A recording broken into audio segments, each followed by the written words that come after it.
Alright, hey everyone, welcome to the stream. I saw earlier that CJ put in his little Survivor monologue, so I should read that, right? Alright, let's read this recap. Previously on Survivor Trigger Happy Havoc, Monokuma revealed the second floor had been opened up following the first class trial. Among the new rooms were a pool and a library. Whoop-de-doo. An unlikely friendship was forged between Mondo and Kiyotaka, and Celeste showed a whole new side of her. Monokuma's next motive to make people kill was threatening to reveal dark secrets about the players. In a shocking turn of events, Chihiro was found dead in the... Actually, she was found dead in the girls' locker room, crucified with a bloody head wound. 11 are left. Who will be voted out tonight? Almost flawless, CJ. Oh, hey, Irene, welcome to the stream. Alright, so since we're all here, let's say we actually get started. Just gotta move some stuff around. Turn on my speakers a little bit.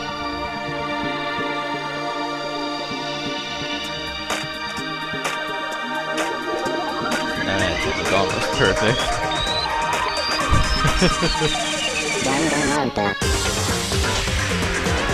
Well, you know what? In order to avoid me getting completely lost on controls later in the night, I'll probably turn on some lights so I can actually see when it gets darker outside. I've had that problem the past couple weeks.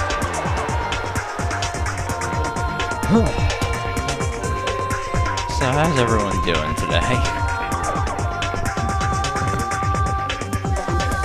Everyone excited to unmask a murderer once again?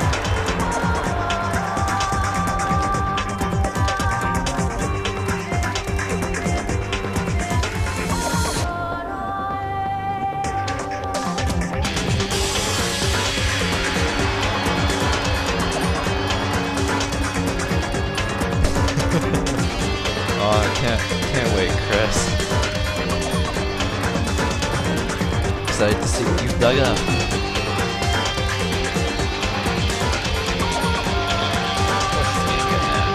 It has an anime. It's not good, but it has an anime. Oh, that sucks you're sick, Chris. I honestly can't remember the last time I've ever gotten sick. Lucky me. Ah. Hey Jessica, welcome to the stream. Danganronpa. Okay.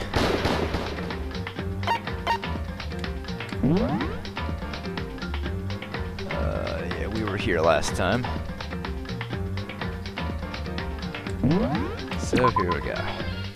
Alright, so as I recapped in the beginning of the stream, when we last left off, we found this little cinnamon roll brutally beaten over the head and tied to these weights with bloodlust written in the background for Chihiro.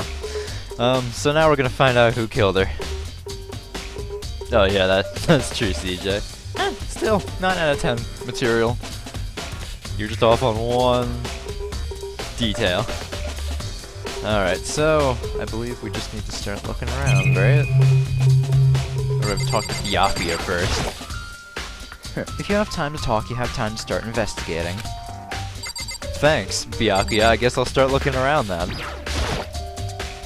There's a fresh blood stain on the carpet. Must have been splattered with blood during the murder. There's a dumbbell on the floor, and... This is a blood stain. There's a blood stain on the dumbbell. The Monokuma file said a blow to the head with a blunt object is what killed her. Does that mean this dumbbell was actually the murder weapon? That's right. I don't imagine it could have been anything else.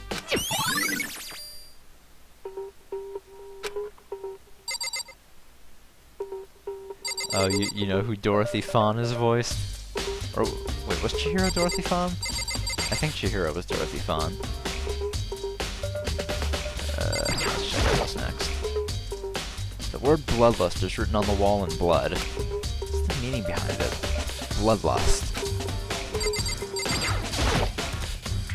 The poster's got some blood on it. Must have happened during a murder. Oh yeah, I think I remembered seeing that. that she voiced Renea in Valentia. Plus she's got some blood on it. Must have happened during the murder. Hey, Sakura. I use this locker room all the time. Now, it's become the site of Chihiro's death. But why was she killed in the locker room? Actually, if you think about it, she could have been killed somewhere else, then carried here. She was very light, that is true. It wouldn't be hard for someone to carry her. But still, well, I still think she came here on her own, by choice. What makes you say that? She'd been talking a lot lately about how she wanted to get stronger. So you're saying she came here to exercise? But according to the Monokuma file, apparently she was killed at around 2 in the morning. Would she really have been exercising that late? Perhaps. Hina or myself are usually in the locker room during the day, so she was probably avoiding it then. Avoiding it? Although we invited her to join us more than once, she never showed up. So I can only assume she was trying to avoid us. Instead, she came to exercise in the middle of the night. Yeah, you didn't realize that George Grant was... Or, no, isn't it Grant George? Whatever it is. Yeah, Shinji. And also Clive in Valentia. However... Perhaps. But it's difficult for me to imagine she would have come alone. She did want to start exercising, but she specifically mentioned she couldn't do it by herself. She needed support from others. So you're saying she could have come here in the middle of the night to train in secret, but that she also would have come with someone else? It's a possibility, I think. Alright, we got Sakura's account.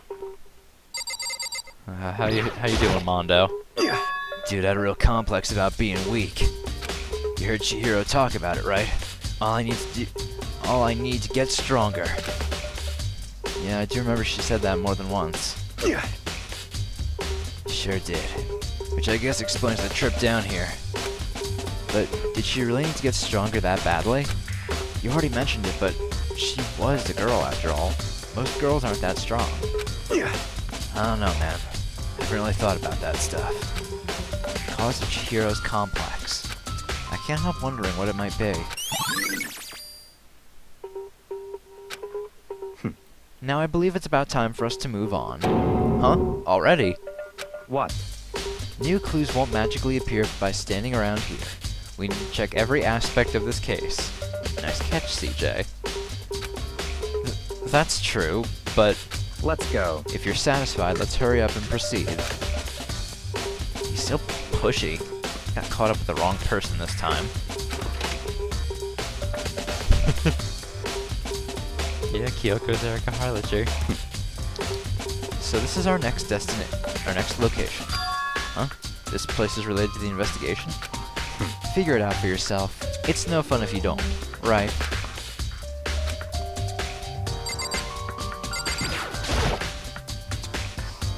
If I remember right, this card reader is meant to work with our handbooks, right? What? Do you have an issue with it? If so, you should take it up with Monokuma. He said that, then quickly and sharply clapped his hands together. Did you call for me? You called for me? Has he been domesticated? That's right. It seems that Makoto has a question for you. You need something? Sure, what's up? Well, it's just about this card reader. Yep. Yes, the card readers have all been designed to interface with each of your handbooks. You can only enter the locker room corresponding to the gender listed in your individual handbook. And it's impossible for 2 people in a row to go through while the door is unlocked. Correct. Unbelievable. If there was some sort of erotic terrorist on the prowl, the ceiling-mounted Gatling gun would initiate a Swiss cheese slaughter. And the school regulations prohibit anyone from lending someone else their handbook. Correct? Of course. Yep. Yeah, he's Sean Chiplock. Correctly correct. So then, that means only girls can go into the girls' locker room, and only boys can go into the boys' locker room. In other words, Chihiro's body being found in the girls' locker room means... Hey, Makoto, I can see right through you. See right through me? Allow me to tell you what you're thinking. Since Chihiro was found in the girls' locker room, the killer must have been able to get in there. So, in other words... As such, the killer must be one of the girls. Did I get it right? Such ignorance. Good lord, you're simple. But am I wrong? You should pay closer attention to the regulations. The answer has been in front of you the entire time. Loaning your e-handbook to another student is strictly prohibited. Only the act of loaning a handbook is prohibited. Borrowing someone else's is perfectly fine. I would expect nothing less from the prodigal son of the noble Togami family. So you managed to sniff out the loophole in the regulations. Knowing you, I bet you created it on purpose, didn't you? To add a little more excitement to things. Yeah, you're treating me like a puny little appetizer instead of the main course that I am. Now then, since the dead can't actually talk, they're not people anymore. They're things. Yep. Get it? Got it? Good. Wait, hold on. You're saying that's a loophole, but in order to borrow something from someone, then that means someone would have to loan it. So, Why you? so sleepy. Just listen to you makes me want to pass out. Be like Byakuya and get your poop together. Thanks, Monokuma. Or else I'll charge you with criminal negligence. No more questions. Figure out the rest on your own damn self. That's fine. Well, I know you're I know you're unfortunately lacking in mental faculties, so I'll fill you in myself. Fuck you too, dude! Let's head to the main hall. The main hall? That'll help you understand what's going on. Pikakuma. Oh boy. Fucking Byakuya. We came to the main hall. So, what are we looking for here? Does that mean I have to figure it out for myself? Yeah, so, you say you want me to come with you, but do you actually want to do any investigating, dude? Yeah, I understand hating Byakuya because of how arrogant he is. He's a total asshole, but, despite that, I actually still like him. Because he's an asshole. Oh, there's a mailbox here. Could there be something inside? It's an e-handbook. No, wait, there's 3 of them. But what are they doing here? So you finally found them. Finally? What do you mean? It took me like 2 minutes. Oh, not even. It took me like, what, a minute to do this, dude. Huh? Did you know these were here, Byakuya? I happened to find them by chance myself the other day. It seems there's a system in place where the handbooks of dead students get delivered to this mailbox. So then, these 3 handbooks belong to Junko, Leon, and Sayaka? You can go ahead and confirm it yourself. Yeah, I'm actually surprised Jason Wishnov hasn't done more. I mean, I feel like he does pretty good as Byakuya. I immediately turned on one of the handbooks, and when I did...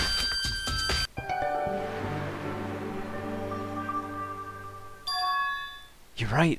This is Sayaka's handbook. Now do you understand? This is the key to the loophole that I revealed earlier. Yeah, I feel like I'm starting to get it. Do we really need to flash back to something that happened like not even 3 minutes ago? Doing some fucking Phoenix Wright flashbacks here. You should pay closer attention to the regulations. The answer has been in front of you the entire time. Loaning your e-handbook to another student is strictly prohibited. Only the act of loaning a handbook is prohibited. Borrowing someone else's is perfectly fine. You kind of have to respect how good of a player Togami is with this. I see. Yeah, now I understand. What? Hold on a second. What's wrong? Very strange. That's strange. One of the handbooks won't turn on. Is it broken? Whose is it? The other handbook showed Junko's name when I started it up. Then the one that won't turn on must be Leon's, right? I see. It would make sense, yes. After all, he did get pummeled with dozens and dozens of baseballs. Pummeled with baseballs. Oh, poor Leon. Rip this unfortunate soul. The memory of it came flooding back. That cruel punishment which led to Leon's death. The execution that the mastermind concocted. A cruel, heartless death. You're right. It wouldn't be surprising for the handbook to break during that kind of assault. Damn it! Hey, hey! Hey, hey, hey, hey, hey, hey, hey! Now Hey! I'm really angry! What? That e-handbook is essential to student life here. Crucial, integral, instrumental, a super big deal. There's no way it would break that easily. Yeah, that makes sense. I mean, that's essentially what Byakuya's been saying. That the killer doesn't have to be female because they were in the female because they were in the women's locker room. They could have used Jungo or Sayaka's handbook. But it did. That's impossible! If I say it wouldn't break, it wouldn't freaking break! It can withstand up to 10 tons of pressure, and is waterproof up to 100 meters, okay? I don't care how many baseballs you hit it with, it won't do crap. Oh, but, even my amazing handbook does have one single weak point. It does. I can't hear you! That's a secret. I wouldn't want you to go breaking any more handbooks. What? Then Leon must have broken it somehow without realizing what its weakness was. Right? Hard to say. You know what I think? I think his handbook isn't actually broken. What? But, you might ask, how could that be? Leaving the question hanging in the air, Monokuma disappeared. What just happened? Monokuma said it's not broken, but it's an undeniable fact that it's not turning on. That's fine. Well, I don't see any connection to the case, so it doesn't matter for now. You think so? Either way, something about it still bothers me. Okay then, this should be enough to get things rolling. Let's begin our investigation in earnest and track down the true culprit. Yeah, we need to find out who killed Chihiro. To be exact, not quite. Huh? Not quite? Yeah, what do you mean not quite, Byak? What do you mean by that, Byakuya? To be exact, not quite. Certainly I want to reveal Chihiro's killer, but more precisely, I want to discover the true identity of Genocide Jack. Then, you really think? You truly believe Genocide Jack is the one that killed Chihiro? Don't make me repeat Absolutely. I have no idea that Genocide Jack is the culprit in this case. That murderous fiend is Genocide Jack, right? myself. What? There's nobody else it could be. A murderous fiend who kills again and again using a bizarre and brutal method. They're like a ghost, attacking suddenly, then slipping away before the police can catch up to them. And what nickname did the internet give to this mysterious serial killer? Genocide Jack. They say he's killed thousands of people, but that's gotta be an urban legend. Still, could one of us really be a demented, psychotic killer like that? You're not wrong to wonder. But words mean little right now. I have something that will prove it, and I can show you. Okay, then show me. Oh, okay. Don't make... Oh, you have a basis. Here we go. Is there really proof? There's somewhere I'd like to take you. This will provide all the evidence you need. It's all clear now. Even that evidence that Genocide Jack is the one that killed Chihiro. Evidence. Something like that really... Oh, who's this? Hey, you two. Oh, Hina. Big trouble. Need your help. I don't have time to We're play busy. with you. Leave us alone. But it's an emergency. Emergency. What's wrong, Hina? Come on, please. You gotta help me.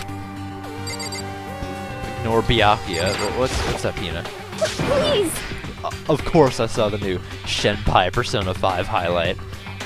I can't miss a single one of those. It's so good. This is a serious emergency. Please, please, you gotta help me.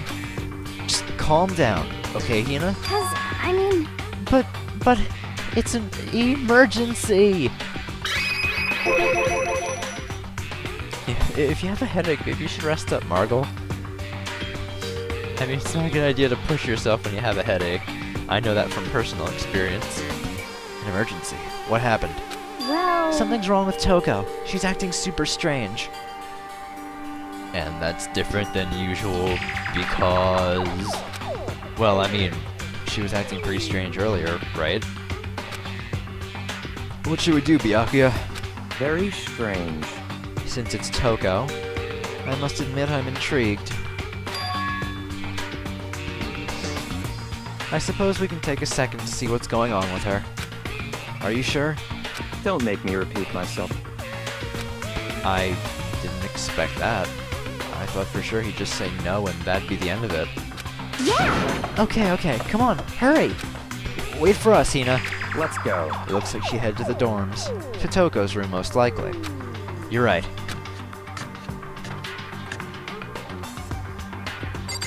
What's up, Hina?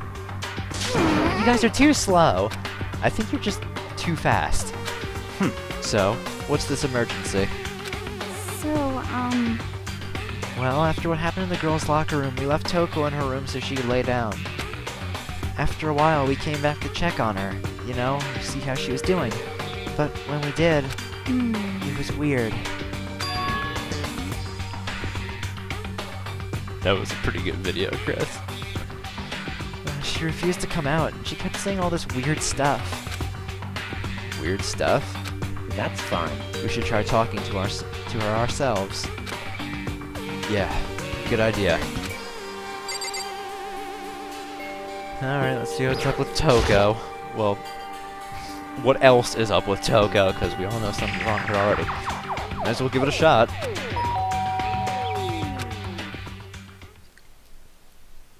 Door swung open, slowly and silently.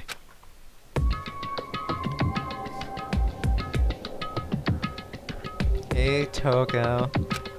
Holy crap! An aura of negativity flowed out from behind the door, forcing a gasp out of me. What? Oh, nothing. It's just that, Hina was really worried about you. Oh, CJ, I didn't think you have to Yourself up in delete. your room. I didn't think you had to delete that. I mean, I don't think that was much of a whatever. leave me alone. Yeah, sure thing. But, could you open up, just for a second?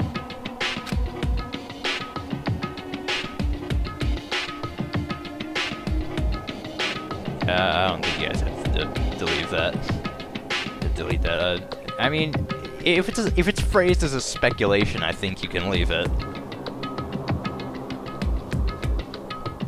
Hold on. Because I mean, I'm pretty sure he was only speculating. I don't think there's any harm in it. Won't allow it. Yeah, exactly, CJ. Just like outright spoilers, you have to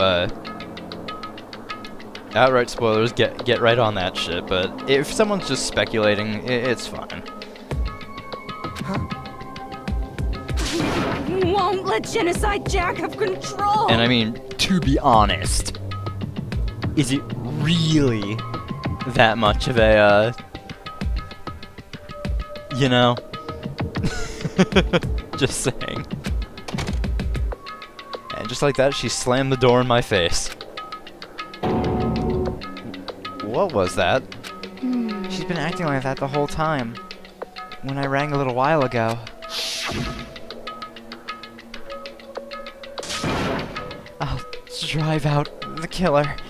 Drive out the murderous fiend. Yeah, exactly. Yeah, it's not really much of a spoiler now. It doesn't make any sense, right? I was afraid to leave her in there alone, so I tried to bust down her door. But it felt like something was holding it shut on the other side. I couldn't even budge it. Toko was scared enough to even bar her door? Does she think the same thing as Byakuya? Does she think that the serial killer Genocide Jack really murdered Chihiro? Is that why Toko is so scared? But... Whatever it is, I'm really worried about her. Isn't there anyone who might be able to persuade her? Yeah, there's someone who can persuade her. Hey, Byakuya. Hey, Byakuya. You think you could ask her to come out of her room, I mean? That's fine. Sure. Whatever. Huh? You're gonna talk to her, Byakuya? Wow, I guess you can be nice when you want to. Byakuya stood in front of her door, not making a sound, and pressed the doorbell. After a few moments...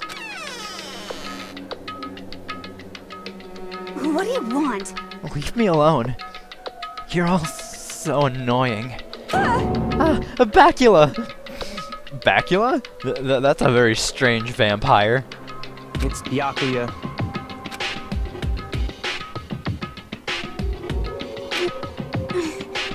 I'm sorry.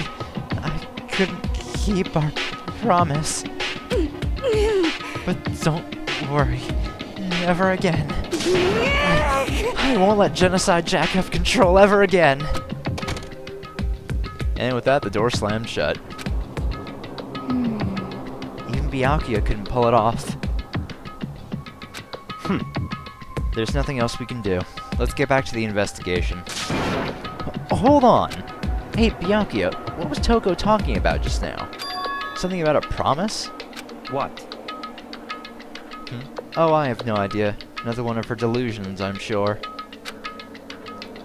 But Stop talking. if I say I don't know, that means I don't know. Just let Hina take care of her. Oh, yeah, okay. I'll stay here and keep an eye on her. Let's go. Well then, let's go. Without waiting for a reply, Byakuya sped away. Byakuya! And I hurried to catch up. I tried to talk to him several times as we walked, but he didn't even look back, let alone say anything. He just kept walking toward his destination. Finally, his feet brought him to a stop in front of a certain room. The library.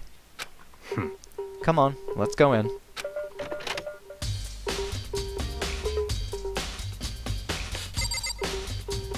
Alright, so what are we doing here, dude?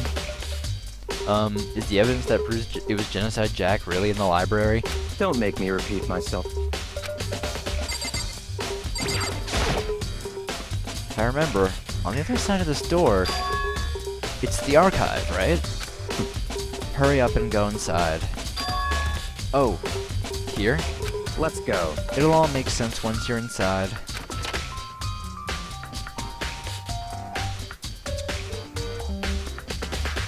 Whoa!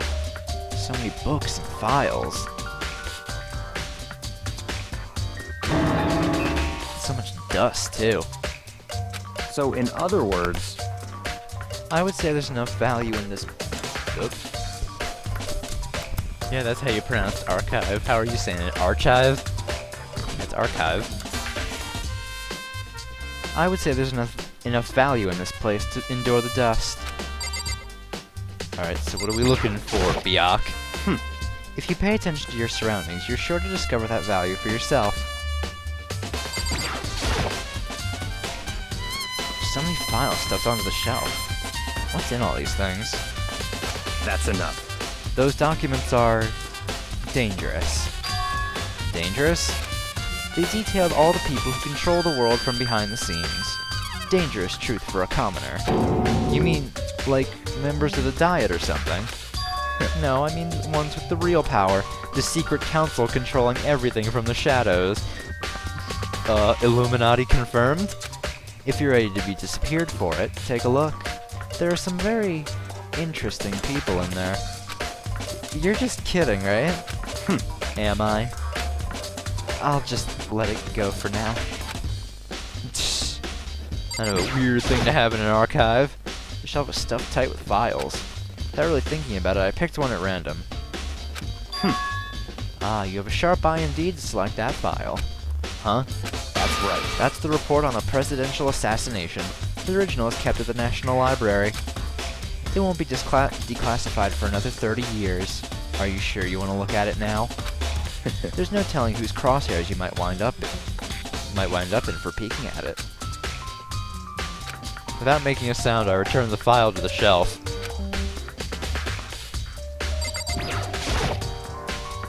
It's a ton of thick files stuffed onto that bookshelf. If you're thinking of looking through any of them, let me give you a little warning. Those things are filled with graphic, disturbing photos from all kinds of crime scenes. It's the kind of thing any normal person would never want to look at. Be careful. Huh? What do you mean? All those files are investigation reports related to different cold cases. Those are internal documents, for police eyes only. They're not the kind of thing that you'd expect to leak. Oh?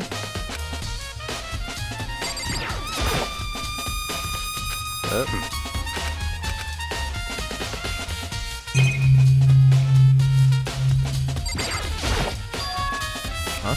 It's a desk lamp. Oh yeah, it's the same one I saw Byakuya using in the library before. What? Do you have a problem with that lamp? It was here before, then I moved it over there.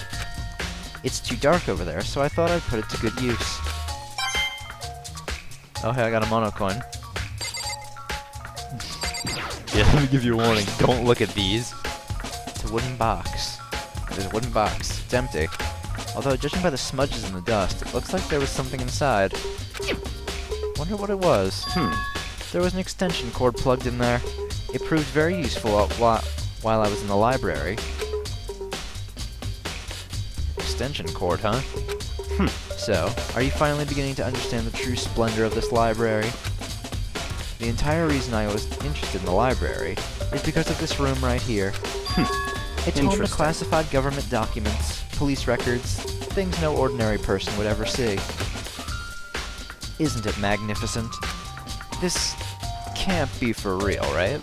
Such ignorance. That's your guys' problem. Anything that doesn't fit into your preconceived reality, you label it a lie. Well, it's not that. It's not like I totally refuse to believe it, but I mean, there's just so much. How could anyone have put all this together? I suppose it goes to show just how much Hope's Peak truly wields. Or perhaps the mastermind may have wanted to provide us with enough entertainment to keep us from getting bored. It's no use. I can't keep up with all this. It's just too unreal. What's wrong? You still can't believe it? What about you? How can you believe it so easily? Things like that are usually impossible. What? What do you mean, usually? Oh, they can go on about his privilege, right?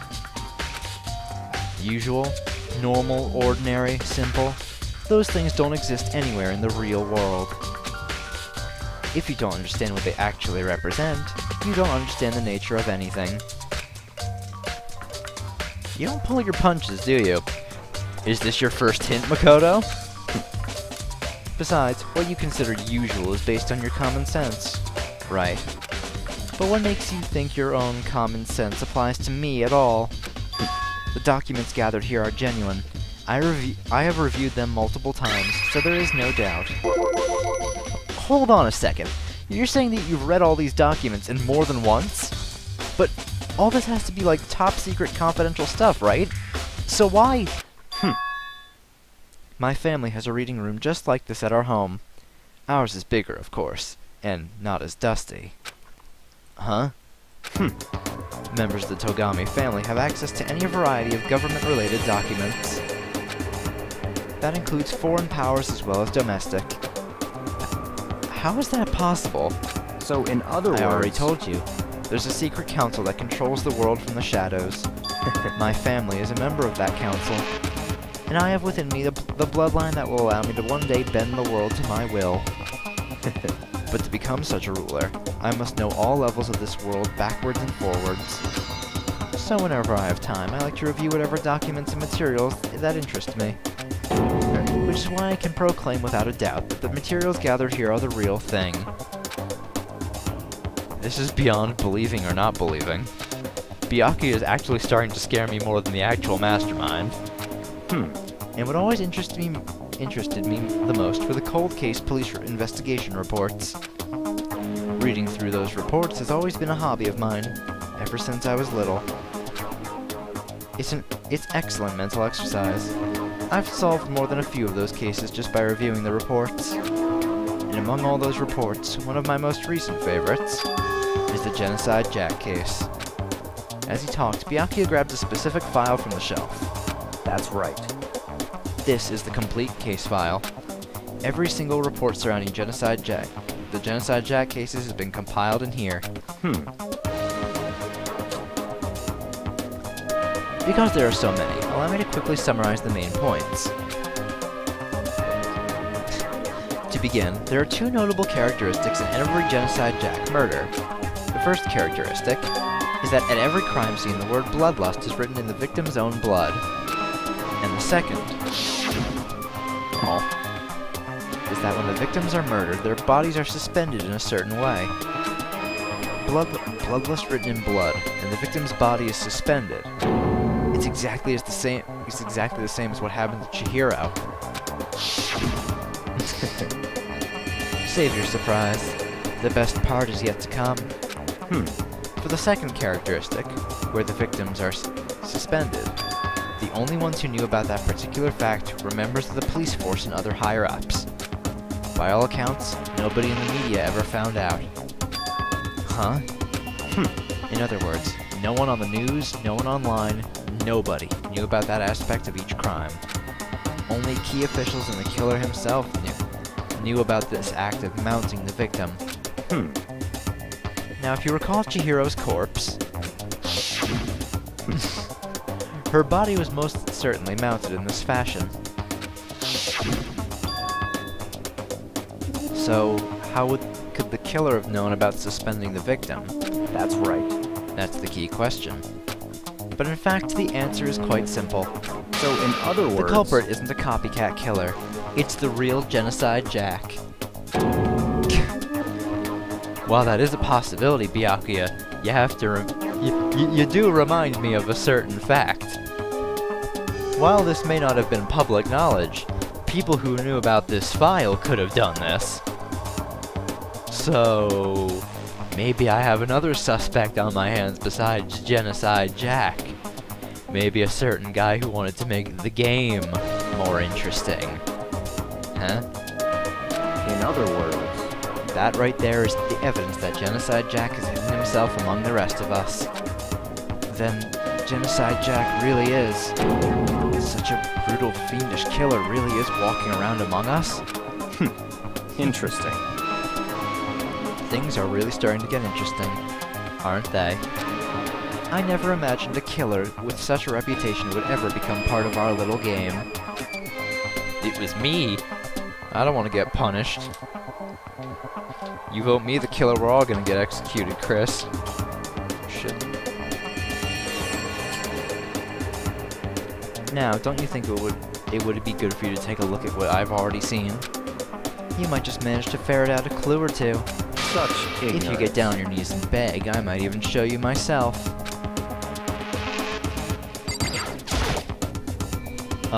Byakuya, about that Genocide Jack case file. Could you let me see it?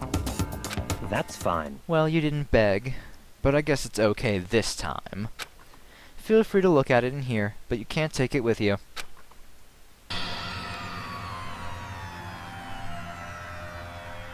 CJ's got a point. I would never kill a cute girl. Byakuya handed me the file, and I flipped through it with tense, nervous fingers. Suddenly, my hand stopped. I had reached the page where photos from the scene of each crime had all been collected. The names of Genocide Jack's victims ran on for several pages. Ken Harada, 32. Tetsuhiro Honda, 17. Shoji Gaku, 23. Kano Issei, 14. Takeshi Yoshida. Yoshida? 30. Is that a possible relation to a certain member of the Diet? Mr. Yoshida? Komatsu Notaro, Takefumi Gono, Uchida Naohisa, Takeshi Masamune, Yuto Yumejima. There was no end to it. But one thing became perfectly clear as I read. All of the killer's countless victims were killed and suspended in exactly the same way. And at the scene of every murder, the word bloodlust was left written in the victim's own blood. Now take a look at the next page and you'll find another interesting tidbit. The next page. Profiling results. All of the crimes took place either on weekdays at night or during holidays, either day or night. The most common time for the killings to take place was on holidays in the afternoon. Based on these facts, it could be suggested that the suspect may be a student. Evidence suggests that the suspect lingered at the scene, but when they did, they were in a panic. Because an eyewitness has never come forward, it's unlikely there was any external reason for this. This confused behavior suggests that the suspect may potentially suffer from dissociative identity disorder. So, in other words, The key point here is that the culprit may well have a split personality. A split personality. Like the kind of thing you see on TV. Oh, bye Chris, have a good night. Get some nice sleep.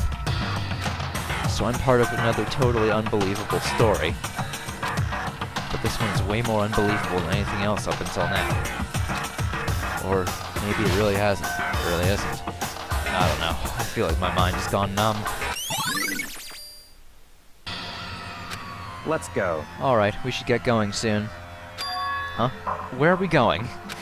Anywhere but here. We've finished our business here, haven't we? Ah, wait, Byakuya! As usual, Byakuya turned and left without another word. I hurried out of the library to catch up. Well, this is where we part ways. I have some things I need to take care of before the class trial. Huh? Just all of a sudden like that? I don't have time to play Come with on, you. enough of your annoying misapprehensions. Did you really think we'd be together the whole time? Take responsibility for yourself and do something useful. Move the investigation forward on your own. I don't want to get executed, Pika. I don't know how I pronounce them so flawlessly. I guess I've just read it so many times. Goodbye. Well, goodbye. And just like that, he was gone. I don't believe so either, CJ. There are a lot of inconsistencies, like you keep saying. It's too much to, like, they really start to add up. Just as quickly as he'd asked me to join him, he'd cut me off. In the end, I felt like I was just some plaything getting tossed around. At the same time, I'd uncovered some really important clues thanks to him. Genocide Jack. He's the one that killed Chihiro. And that murderous fiend. He's one of us. But who is it? I have to figure that out no matter what it takes. And to do that, there's somewhere I have to go to investigate one more time. I have to go back to the crime scene. The girls' locker room. I should check the boys' locker room too. And the others might have come up with some info I might find useful while I'm at it. I need to find out everything I can. Well, it's a good thing we're already over here by the pool.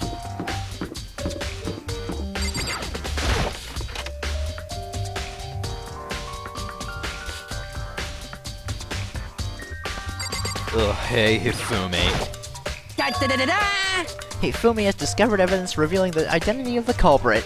I feel as if... Another stat increase for me. Evidence? What did you find? I cannot reveal that just yet. But I guarantee that what I found will seal the killer's breath from his lungs. Are you sure about that? Oh yeah, Miss Ludenberg said she'd witnessed something worthwhile too. Really? What did she see? Well, She refused to tell me. Seem... It's like when a girl bullies the boy she likes, right? Right? No. Okay, so where's Celeste now?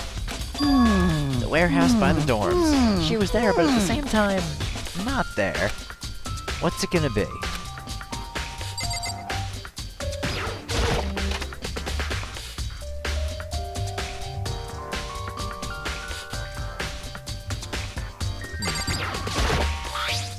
There's a strange stain on the carpet.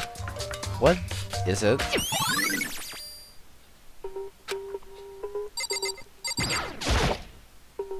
Huh, this poster. It's a popular boy band called Tornado. Somehow it doesn't quite seem to fit in the boys' locker room. That is quite strange, isn't it, Makoto?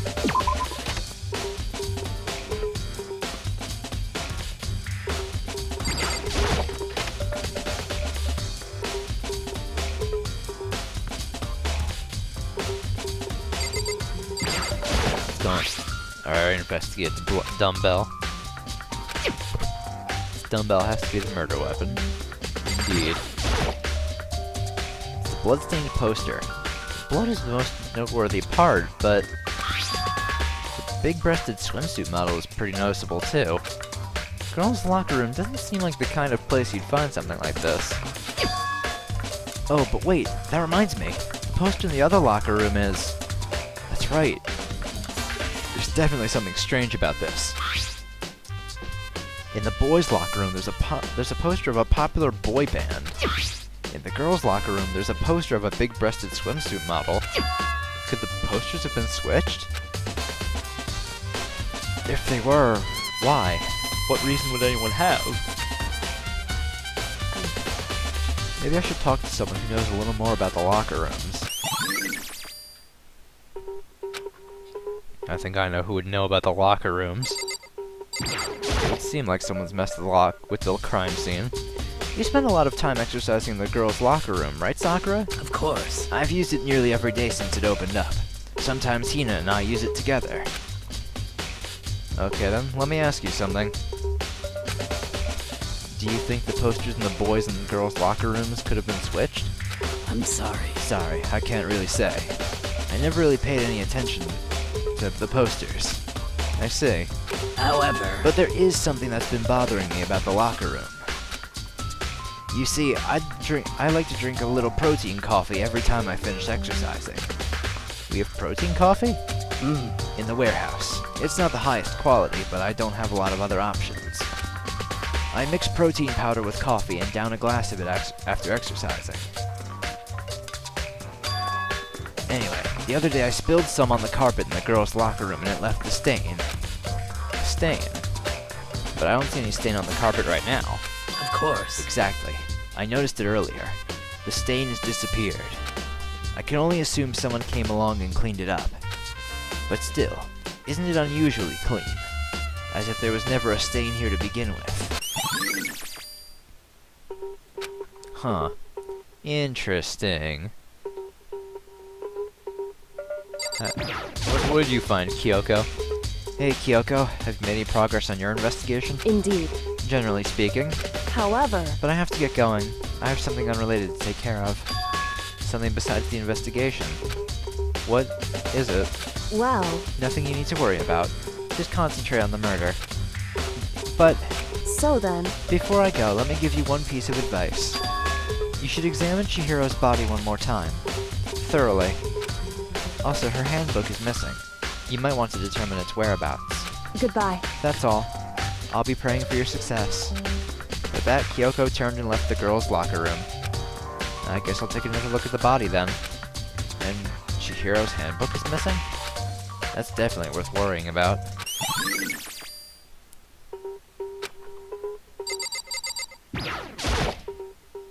Kyoko said I should examine the body one more time. I know she said thoroughly, but I do have my limits. Well, I better give it a shot anyway. Let's see. Chihiro's hands are bound with what looks like some kind of rope. The rope is used to prop her up in a kind of crucifix position. Huh? This rope has a plug? Wait, so then this isn't a rope at all. But the more I think about it, the more that's not the only thing that concerns me. Chihiro's fatal injury was a blow to the head. Oh, poor baby. Which means someone struck her in the head in order to kill her. That's right. There's the issue of her being suspended in the fatal blow. At first, I didn't see any reason to think too much about either of them. But seeing them again after looking through the Genocide Jack file, something's not quite right. What does this all mean? Well, the one thing most likely to tie all these mysteries together is the true nature of the rope that was used to suspend Chihiro. And to figure that out, there's a certain place I need to revisit and look over again. Plus, it might help to look at the Genocide Jack case file one more time. Alright. So we got 2 other areas to check out. We have to go look at the library. We need to go talk to Celeste.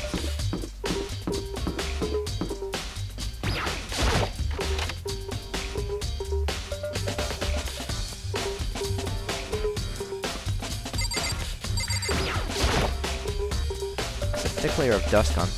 A thick layer of dusk? No, a thick layer of dust on top of the desk. Maybe there's some kind of clue here. Guess not.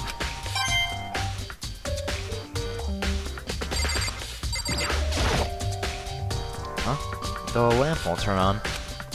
Oh, I see. It's not plugged in. The lamp's cord isn't long enough to reach the outlet from here.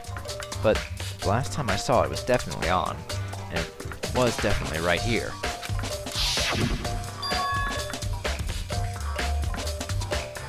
That's weird. Oh, that's right! Byakuya was using an extension cord! There's no extension cord here now. I wonder if...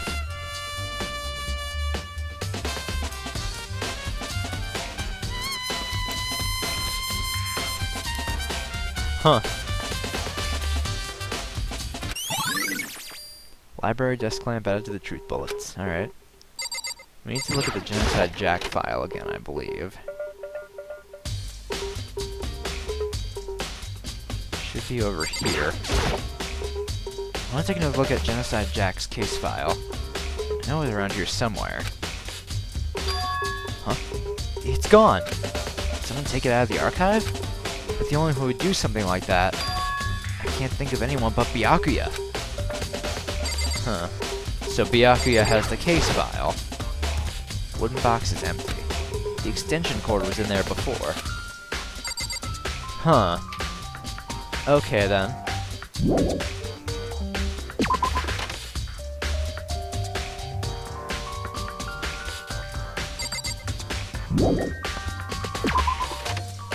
So, since Byakuya stole the case file,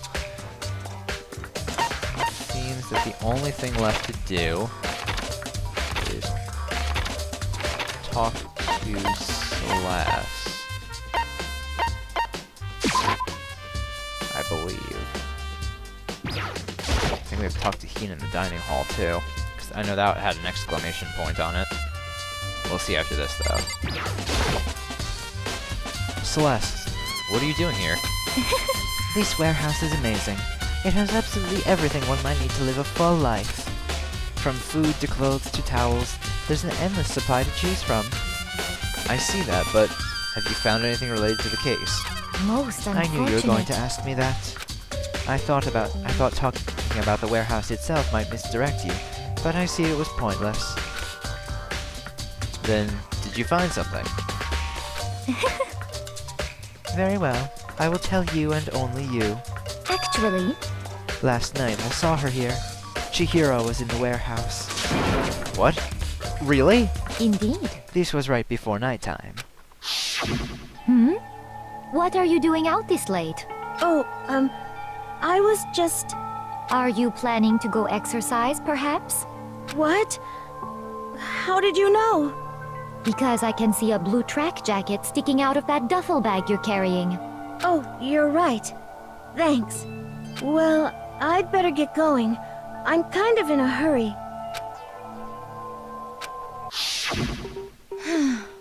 She stuffed the jacket into her bag in a hurry. It was almost like she was trying to hide it. And just like that, she was gone. Yes, I indeed. assumed she was merely stocking up to go exercise in the morning, but it would appear she ignored the nighttime rule and headed directly to the girls' locker room. If she hadn't broken our rule, none of this ever would have happened. You get what you deserve, I suppose. Celeste, you might want to step back off that one. So apparently, she went to the girls' locker room late at night in order to exercise without anyone knowing. But the strange thing is, there was no trace of the track jacket or duffel bag Celeste said she saw Chihiro carrying, which would mean the killer would have gotten rid of it somehow.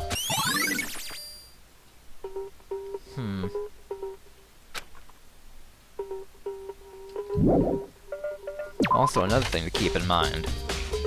If Chihiro was going to exercise alone, why would she have said, "I'm in a hurry"? Like, why would she have been in such a hurry if she was gonna be alone? Interesting to think about. Oh, Hina, how's Toko doing? Same as before. She won't come out and she just keeps on mumbling something about Genocide Jack. So I just left her there. You left her there? My head was all swimming and I was getting pretty hungry. Yeah! Oh, but don't worry. I'm gonna head back as soon as I'm done eating. I'm having to say the Put Nation. Toko's not exactly pleasant, but I'm still worried about her. Speaking of which, what are you eating? Do you even have to ask, Makoto? Huh? A donut, of course! Of course. There's two things I'm sure God created. Outer space and donuts. Really? I bet Chihiro would have liked to eat more donuts. Maybe that was her one big regret. I should have tried to spend more time with her. Come to think of it, who did she spend time with? Well... Yeah, she was a little strange. She didn't really hang out with the other girls much. It was like she was trying to keep her distance from us. Actually, Sakura said something similar. She said that even though you and her invited Chihiro to exercise with you, she always refused. Yeah, totally. Yup, it's true. And it wasn't just us either. It was like she stayed away from all the girls. Was she just shy? I don't know. She talked to the boys all the time. Isn't it kind of weird to be shy around your own sex, but totally fine with the opposite sex? Oh, wait! Maybe she was used to guys spoiling her. The law says you can't judge a book by its cover, right? You think so? I never really saw her as that kind of girl.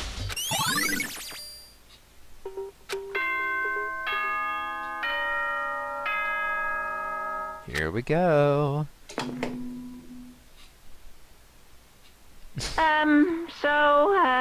I'm getting tired of waiting. Shall we just plunge right in?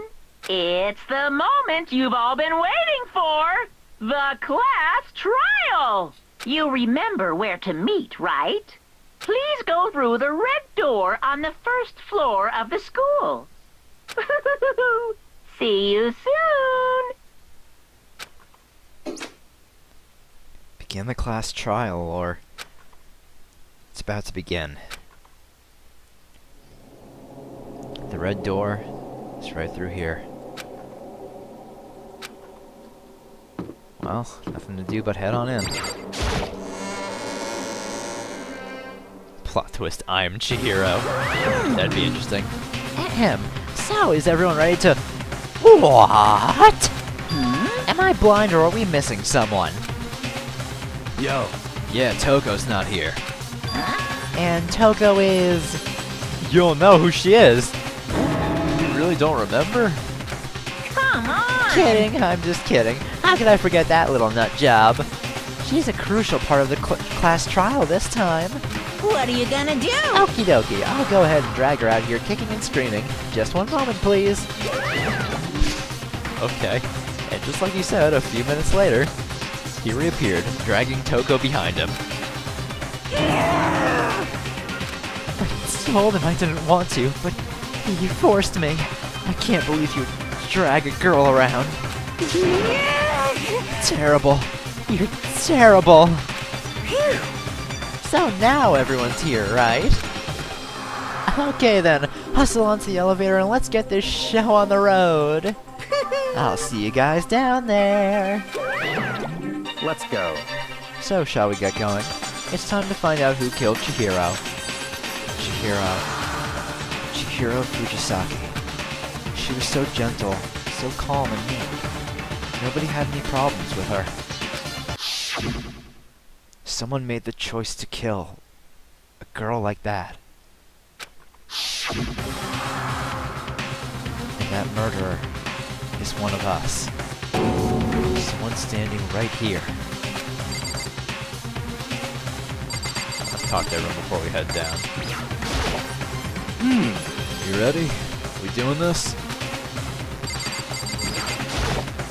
Well then. I will uncover the villain who performed such heinous acts on a weaker individual. I don't know why the killer did what they did, but I'm sure it'll work itself out. Justice always prevails. Right, bro? Shall we go? Shall we begin? How very Fuji-san. I must admit, for being 3D, she was quite remarkable. Of course, just the idea of 3D makes me cringe. Just the idea of you makes me cringe. Fucking loser. Hey, come Fucking on. Toko, man. It's got her so worked up.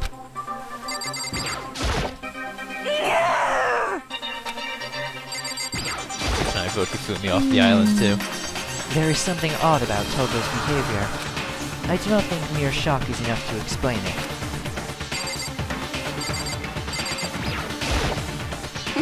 I guess I wasn't much help at all on this one. I gave you plenty to work with. Show us how far your logic can take you. We have no choice, right? We have to do this. It's true. Yes. I gave a small nod in reply. With one last deep breath, I walked toward the elevator on shaky legs. Each step forward, I could feel my heart starting to race faster and faster. As soon as everyone was on, the elevator began to descend. You know, it's actually been a while since I've watched the abridged series. Never realized how pale Celeste is. Dude, she's like almost like printer paper white. The steel box sank with heavy clunking sounds deeper and deeper into the ground. Well, the elevator's starting to get even emptier. As we went deeper, the uneasiness in my heart grew bigger and bigger. The elevator was unaffected, however, and continued to descend without hesitation. Until finally, it came to a sudden stop. What do you think? I redecorated. Isn't it so fresh? Isn't it so exciting? You know, I actually do like the look of this courtroom, too. This one's really nice to look at. Yeah, I know. My voice can finally take a break. Woo! I'm happy. I'm happy. Don't waste our time with stupid questions. Let's get this over with. Very Good, good. You're rip-raring to go. Gotta say, I don't hate it. Not at all. well. Okay then, let's get this show on the road. Thrills, chills, Everyone, please find your kills. assigned seats. And so the curtain opened once again. A deadly judgment, a deadly deception, a deadly betrayal, a deadly riddle, a deadly defense, a deadly faith, a deadly class trial. Alright, so let's save here on the prologue ending. Alright. Attentive influence. And I think, did we have one other skill?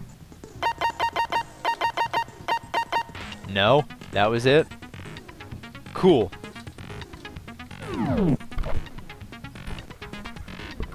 I think we know what we're dealing with, so let's just head on in.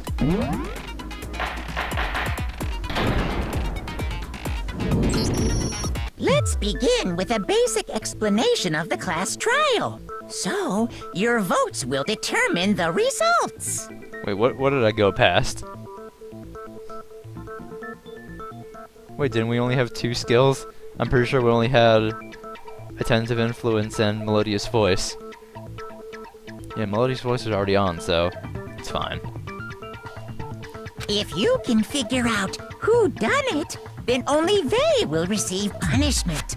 But if you pick the wrong one, then I'll punish everyone besides the blackened, and the one that deceived everyone else will graduate. Okay then. So, first off, let's talk about the murder weapon.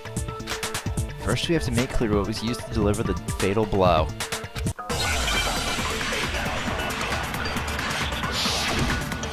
Yeah, but I feel like I've played this game so many times, I don't really make a lot of mistakes.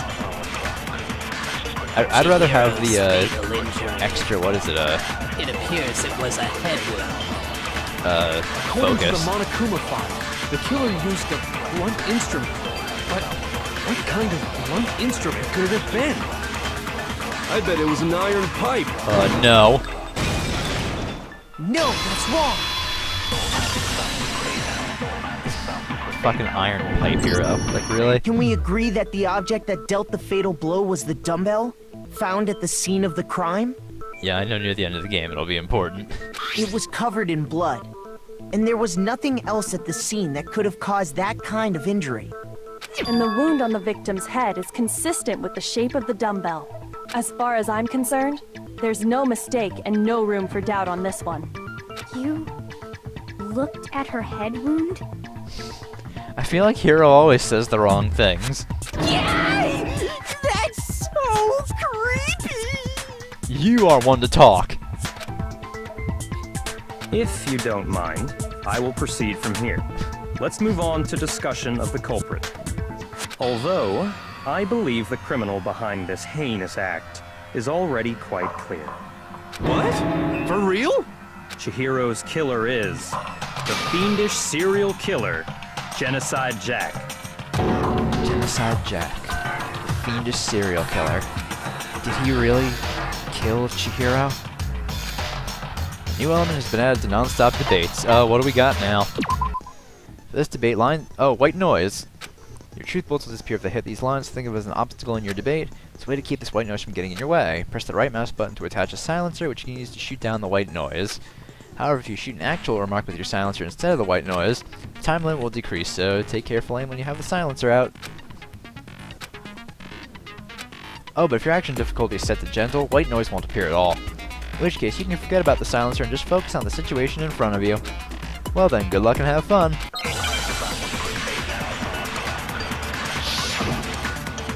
Alright. Genocide Jack case file. The culprit is Genocide Jack. I'm sure of it. Case closed, as far as I'm concerned. But that's impossible! Why? What makes it impossible? Well, I mean, come on! There's just no proof for it. No, there is. No, that's wrong!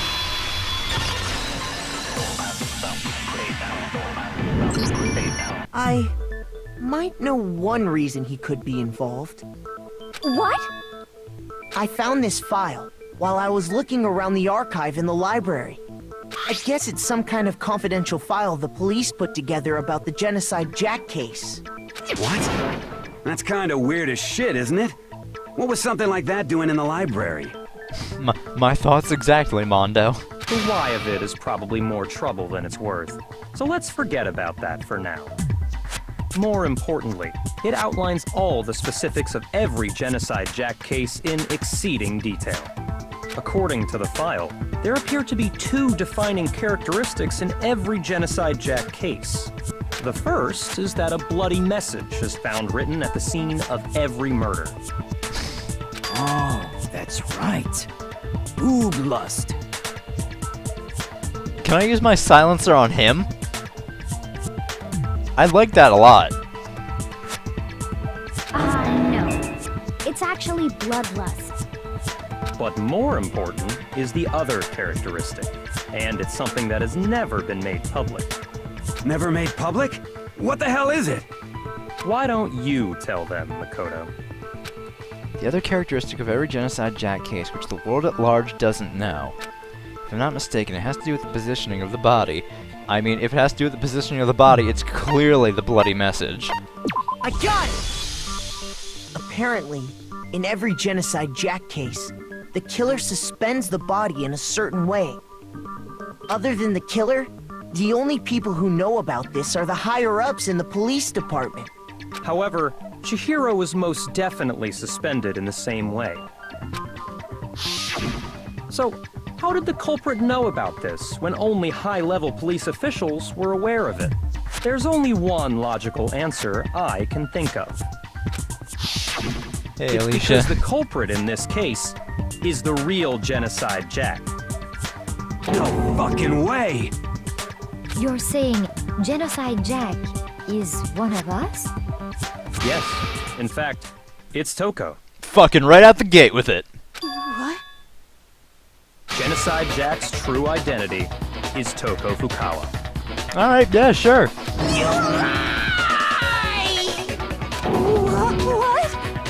Hey, okay, wait, hold on a sec. Toko has like bloodophobia or whatever, remember? Not what it's called. What kind of serial killer is afraid of blood? Pretty sure it's called hemophobia, Hina, but A effort for trying. Is Toko Genocide Jack? The answer is yes and no. Another riddle? Man, why is this gotta be so complicated?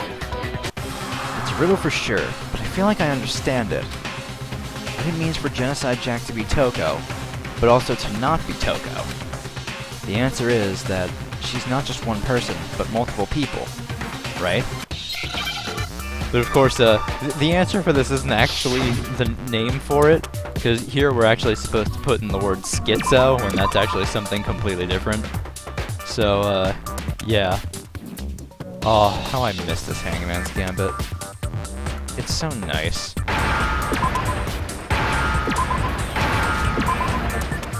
Wow, that was like one after another. There we go. That was simple enough. Now I understand. Is it because Genocide Jack has a split personality? Huh? I think I read that somewhere in the file too. They thought that the suspect might have, what did they call it? Dissociative identity disorder. It's actually kind of something different.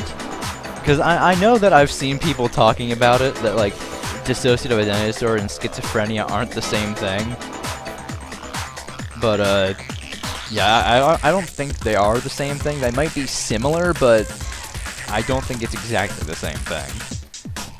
Oh, okay. But still, to go and say that about Miss Fukawa is... You know, you might not like this game's Hangman's Gambit, Jessica, but it's much better than the second games, where if you're playing on certain difficulties, the letters will spawn on top of each other and force you to take damage. Fuck that Hangman's Gambit. That one is utter trash. Perfectly acceptable. Toko's strange behavior after seeing the body is proof enough that she has a split personality. The one thing that shows Toko could have a split personality, it has to do with her behavior, obviously because she arrives late. I got it! Just spoon You're feed you talking some of about these. how she started acting totally different than usual, right? That's right. Think back. She fainted when she saw Chihiro's corpse, and then, when she woke up... I'm fine, I'm fine. Whoa, is that a dead body? Hey, are you dead? She must have hit her head real hard when she fainted. The world is a front and a back, a top ending and a bottom, a sea of truth and a web of lies. This is quite concerning. I mean, she sounds completely different. She was acting funny, that's for sure. That melancholy tone of hers completely disappeared. Don't go assigning adjectives to my tone without permission. Not to mention, once she regained consciousness and saw Chihiro's body again, she was utterly calm.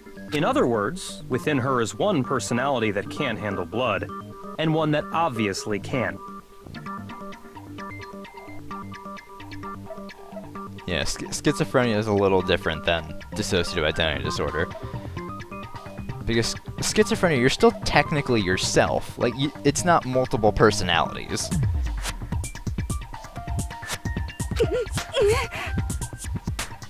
So when Toko trapped herself in her room, it's because she was scared of Genocide Jack?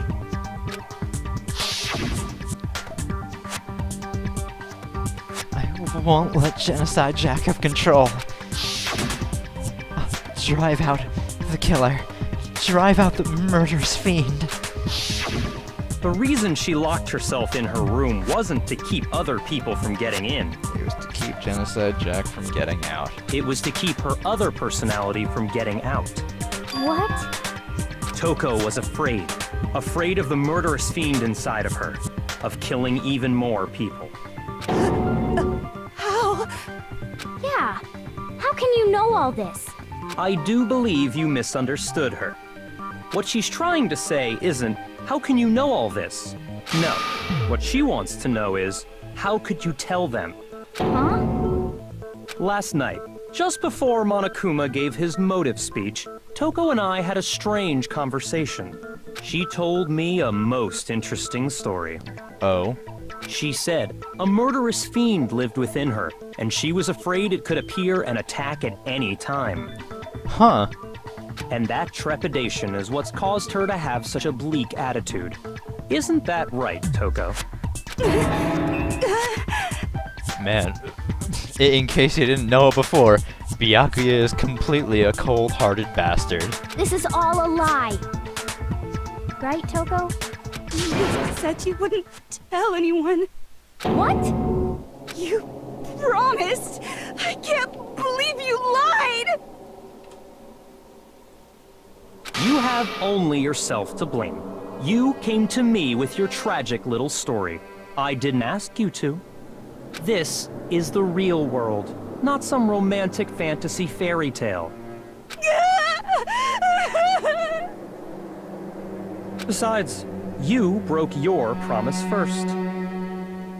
You said that as long as you were here, no matter what, you wouldn't let Genocide Jack kill anyone. But in spite of that promise...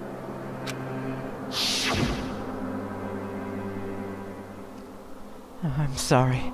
I couldn't keep our promise. But don't worry. Never again. I won't let Genocide Jack have control ever again.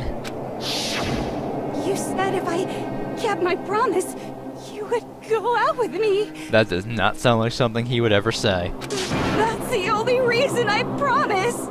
How many times do I have to tell you? I never said that. And I believe him on that. But you weren't able to do it. You just couldn't resist that rush you got from killing, could you? I tried. I swear I tried to control it, But your efforts were useless. What a disappointment. Man, fuck you, dude. I hate you. Well, the opening act is nearly finished. All that's left is to hear from the person in question directly. The person? You don't mean... Toko's body suddenly lunged backwards. A huge thud echoed across the courtroom. But in the next second...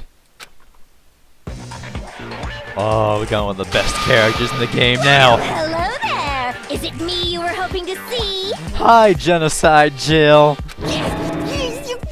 the heck? So you figured it out, huh? Well, whatever. What are you gonna do? I'm the ultimate murderous fiend, Genocide Jack! Or better yet, let's go with Genocide Jill! What the fuck is this? I agree, Mondo. What the fuck is this? What happened to you?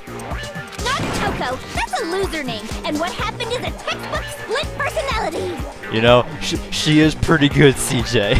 I like her a lot. I like her much better than Toko. So what if one of them happens to be a serial killer? You should turn a blind eye to one's fault. I fucking love how insane this bitch is. It's so good. And that laugh. Oh, Aaron Fitzgerald did a great job voicing her. So intense. Like they say, sound in murderous mind, sound in murderous body. This one is so different from the one we've come to know. Agreed. Yes, well, And a vast the world improvement, is too. composed of a front and a back, you know. Just like how every inning has a top and a bottom, or how in the depths of every truth lives a little lie. Behind every dark and gloomy soul lives another that shines as bright as the sun! I mean, yeah, if you look at Hifumi's face, he's pretty shook, as he should be, standing next to a serial killer. this is the murderous fiend, Genocide Jack? This is beyond insane. Miss Jack, Jill, can I ask you a question? What's up? She looks so adorable when she does that. Some of us think you might be the mastermind behind our entire situation. What are your thoughts on that? Oh yeah, we were hypothesizing that, earlier last chapter? That Genocide Jack was the, mastermind? Well, I'll tell you! I am the mastermind of all masterminds! Just kidding! Then it's not true? Of course it's not true! How dare you try to link me to that creepazoid? I love how even Monokuma's like, you think I'm weird? Look at this insane bitch over here! And another thing, the police and government and society in the outside world are totally powerless! I mean, they just let this idiotic, bloodthirsty maniac go buck wild all over town! Sure, I'm a bloodthirsty maniac, but life is pain, right? To live is to hurt other people. Oh hey Jessica, welcome back. Boy, you came back at one hell of a time. It's a necessary evil if you want to survive. The act of living itself causes pain for everyone. Just kidding again!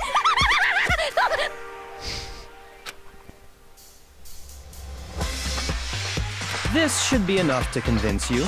This murderous fiend is responsible for Chihiro's death. Yeah, I know, it's so surprising how Monokuma has some kind of standards. There's clearly a motive, so there should be no doubt. A motive? Remember what Monokuma told us? If someone didn't murder and graduate within 24 hours, an embarrassing memory or secret would be revealed. Well, remember, we haven't voted yet, Pika. And we're not entirely sure that she is the killer, anyway. Well, let's assume that Toko's secret was about Genocide Jack. If a secret like that came to light, Toko's life would have undoubtedly been forever ruined. So she had a very clear motive to never have that side of herself exposed. Interesting. Very, very, very interesting. But sorry, as much as I hate to admit it, I'm not the culprit. Huh? But I cannot imagine anyone other than you could murder someone in such a bizarre fashion. Maybe so, but nevertheless, it's the truth. Do you really expect any of us to believe you? Yeah. I could never believe a word you say, you monster! Maybe. Maybe she's totally right about that. But something's still bothering me. What she said. I need to get some more details about all of this. Probably one of my favorite non-stop debate themes. Sorry, but I didn't kill anyone! You say that, but do you really expect any of us to believe it? Perhaps if you had an alibi, that would change things. Oh, an alibi, huh? Now we're talking! When you compare your past murders to this incident, the modus operandi matches completely. Oh. What more Damn it. proof do we need? Give it up. You killed her. Let's concentrate. Sorry, but I... You say that. Perhaps if you had an... Oh, an alibi! When you compare your past murder, the modus operandi matches completely. Not completely, Byakuya.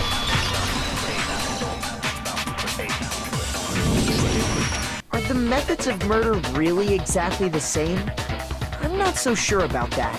I think there's a slight difference between the Genocide Jack cases and this one. Huh?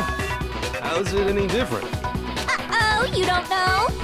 Well then, human garbage, let me tell you! Well then, human garbage. She's so good. Oh god. I murder with passion and conviction. I consider myself a professional, and I have a very particular way of doing things. Imagine you go to a fancy Italian restaurant. They're very picky about the noodles, the sauce, everything. But what happened to Chihiro? It'd be like if that same Italian restaurant started using ragu or Chef Boyardee. This This is no creation of mine! Let me rephrase that, in a way that maybe makes more sense. But probably won't. There are two clear differences between the Genocide Jack cases and this one. There's one clear difference between the murders. In the photos from the other Genocide Jack cases, look at the neck and the stomach.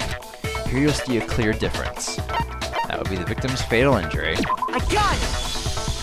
For one, the cause of death is different. In the Genocide Jack murders, all the victims were killed the same way. According to the case file, they were all apparently killed with a pair of scissors. But Chihiro died from a blow to the head, right? Ah, yes. That is remarkably different from the other murders. Wouldn't it be strange for someone who kills the same way without fail to suddenly change their method? And there's more. One more conflicting detail. That's right! In my recipe of murder, if the bloody message is the tortellini, then the arrangement of the body would be the pesto sauce! Woman, please! Can you please stop comparing killing people to cooking? So, are you saying the other difference has to do with how the body was arranged? That's right. The second difference is related to how she was suspended. In the photos of the other Genocide Jack cases, all the other victims were stabbed through their hands. Here you'll see a clear difference.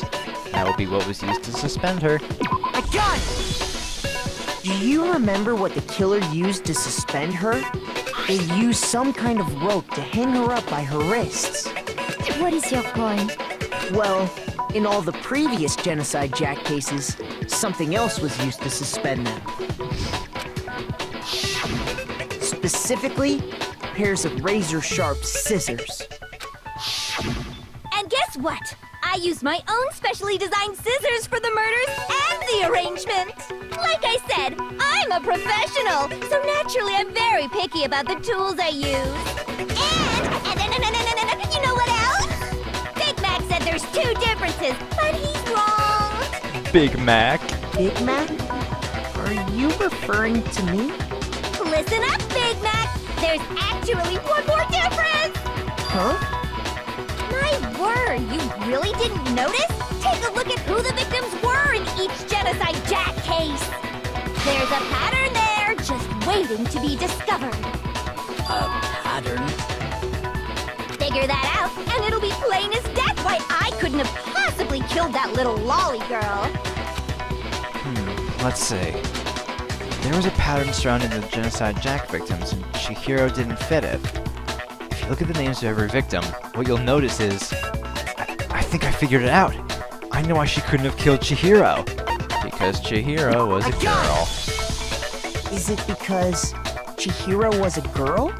Bingo! Bullseye! Right on the money!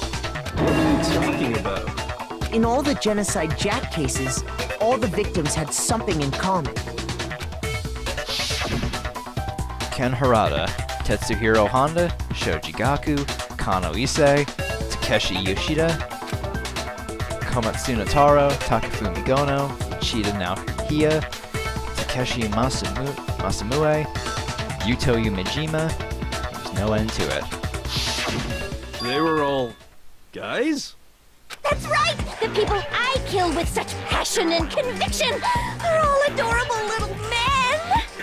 I can't believe I said it! I'm so embarrassed! The hell is wrong with you? My thoughts exactly, Mondo. The hell is wrong with you? I can't help it! I'm just a full-throttle boy-on-boy fangirl, and the mopey side of me just hates it. But now I'm on the fast track to becoming a full-fledged fan madam! So, since Chihiro was a girl and not an adorable little man, you wouldn't kill her? Would an Italian chef suddenly start making ramen just because they're both noodles? Don't be stupid. I have too much passion and conviction to cross that line. That's the absolute reality of the one and only. We get it. You've clearly explained your hobby and your philosophy. But that's not all there is to it. It's a different matter entirely, when you're forced to kill in order to survive. Quiet, lowly cur! Lowly? Cur? Byakuya is like, what'd you say about me, you gutter-born bitch? I would never kill for a reason reason as petty as mere survival. And if by some fluke I did kill to survive, why would I bother with the message and arrangement? It'd make me the obvious suspect! Yeah, you know, that's actually a really good point. If she was to kill someone just in order to survive, and she had to get away with it, why would she make it look like it was Genocide Jack's handiwork? She wouldn't, if she wanted to get away with it. That's too obvious. That does make some amount of sense. Plus, whatever reason I have for killing, I would never leave out my prized scissors. Who would go out of their way to use a big, stupid, heavy dumbbell? That and I doubt that she could lift the dumbbell. Maybe you used the dumbbell because you couldn't find any scissors in the school? Any scissors? I don't just use any scissors. I only use my own set of high-class envy of the entire world scissors! Okay, whatever. There still aren't any in the school. Are you sure about that? Oh. Oh. Well, she's got her weapons ready. She's fully equipped! That's right! So I can kill anywhere, anytime! Why would I resort to dumbbells or rope when I have my trusty scissors by my side? Go ahead, tell me I'm wrong, you can't, can you? Gutter dogs, all of you! Not to mention, I have no clue how to tie a good knot. So rope's totally out of the question anyway! I have no idea what's going on anymore! Could such a heinous villain really be innocent? Ooh, this is really getting Taka. It's just like, no, someone this evil can't be innocent. I refuse to accept this. But the body really was suspended, right? And nobody but the police knew about that. Oh, hey, Alex. Yeah. That's why we figured it had to be the real deal, and not some copycat killer or whatever. And I agree wholeheartedly. Actually, hold on. There is one person. One person who could have copied the Genocide Jack cases. Of course, we know who that is very well. Isn't that right, Byakuya? Here's my answer. Byakuya, it's possible you could have found out, isn't it? You'd have no problem gaining access to classified government documents or internal police records. Plus, you've already looked through the Genocide Jack file before this all happened, hadn't you? Are you saying Mr. Togami did it? Then, the reason you pushed the theory of Genocide Jack being the killer so hard was because he wanted to pin the crime on her. So, he rearranged the scene to disguise it and make it look like I put my stamp on it. The adorable glasses man was behind it all. Oh, I'm on fire! Oh, fantastic. Now she's on. Well, Byakuya, what's your response? I see. So now the suspicion falls on me. Then I must ask, when would you say I began acting suspicious? Surely you must have an answer. Looking back and thinking about it now, the way you were acting right before we discovered the body was a little strange. We'll have to see how that pans out, CJ. And the locker rooms. They're suspicious. Very suspicious indeed, wouldn't you agree? Huh? Suspicious? It seems nobody searched the locker rooms. Let's start with the girls' locker room. You wanted to go to the girls' locker room right away, right? But since you're a guy... You know, the reason she probably still has her scissors is just because Monokuma would like to make things more interesting that way. That's probably why. I should have naturally thought of the boys' locker room first. Is that what you want to say? The victim was Chihiro, a girl. Hence why I said we should check the girls' locker room. Nothing strange about that, I'd say. On the contrary, there's something very strange. Okay then, what's so strange about it? Go ahead, share with the rest of the class. There's a clear contradiction in what Byakuya just said. I need to make it clear to everyone. And new element, I think this is the truth flashback, right? Yep, truth flashback. If you aim at a weak spot and hold down the left mouse button, then you'll memorize that weak spot. This memorized phrase can only be shot once as a single truth bullet. If you shoot or change the truth bullet, it will disappear from your truth cylinder. However, you can use this flashback feature as many times as you want. If you don't seem to have the answer to a lie or contradiction loaded in your truth bullets, it might be wise to memorize a different weak spot and use that to make your case. When's the best time to flashback? Well, you'll just have to use your keen wits, won't you? In this case, though, I will say that if you don't use a flashback, you won't be refuting anything. Well then, good luck and have fun. Just hold down the left mouse button, say.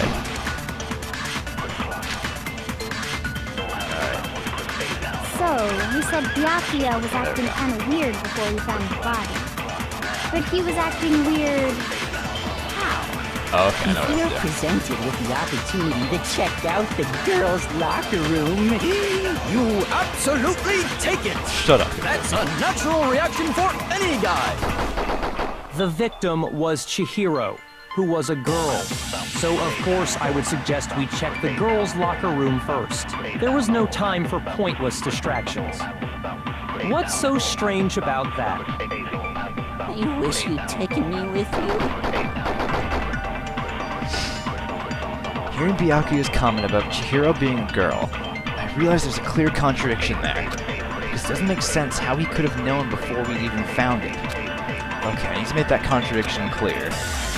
So, you said Byakuya was acting kind of There weird we go. Before we found the body. Yeah, why would He was acting Byakuya want to check it weird. out before we found the body? And hold on, I need to use my silencer again. Fuck you, Beaver Man. The girls' locker room. You absolutely take it! That's a natural reaction for any guy! The victim was Chihiro. No, that's wrong.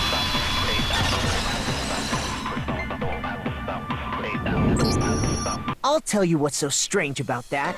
Because up until we actually discovered the body, we couldn't have known who the victim was. So your claim that you went to the girls' locker room first because Chihiro was the victim doesn't hold up. I see. That's a good answer, I must admit. Interesting. Very interesting indeed. But your reasoning is still too weak. Huh? What's wrong? Is that it? Surely you've got more than that. Go ahead. Show us. Huh. Unusually headstrong for someone who's been accused of murder. What's with Byakuya's attitude? It's like he doesn't even care. I've got him cornered, but he's acting like it has nothing to do with him. What's the matter? You're not finished already, are you? There must be more to it. There is. I think. There is more to it. Think about it. We just talked about the differences between this case and past Genocide Jack incidents. The proof you're looking for is hidden in there. Oh? Proof that I'm the culprit, you mean? The differences between this case and the other Genocide Jack murders. The evidence that proves Byakuya is responsible is hidden in there. What could it be?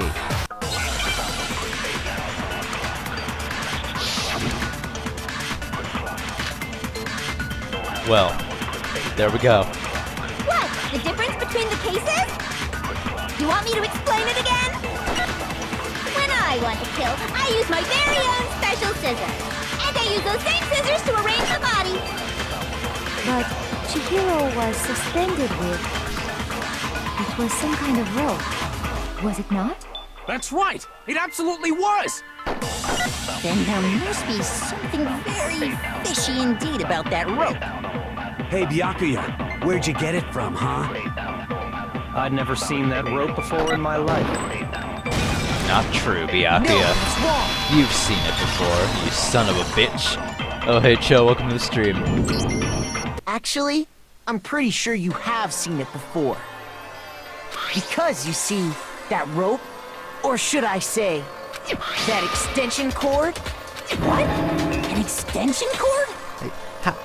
How did no one notice that that was a fucking extension cord? I mean, did no one take a look at the body? Like, fucking seriously? Byakuya, You've used the extension cord in the library more than once, haven't you? Like, come on, guys. I know you're just high school students, but seriously? And the same extension cord that was in the library all this time went missing after the murder. And there's no way someone who uses that extension cord as much as you do wouldn't discover that fact. And Byakuya must be the one who took the extension cord. I can't imagine any other possibility. That's really what you think? Then your conclusion is something like this? I killed Chihiro in the girls' locker room, then hung her up and wrote that bloody message. I intentionally made it look like Genocide Jack was behind it. Is that about right? He's doing it again. He's totally calm, totally unconcerned. As if he's not even involved. Wait. Not even involved. What's wrong? I asked you if you think that's what happened. Hell yes, that's what happened. So that's it, right? Byakuya's the killer. I don't disagree with not disagreeing. Woman, speak plain. He kept calling this a game, right? So he'd be totally willing to do something like this to win. Sorry, but could we hold on just a second? I think we need to talk about this a little more. Oh, whoa, hold on. A palm tree just suddenly entered my view. Oh wait, no, that's just Hiro. Do we really need to? We've already decided who did it.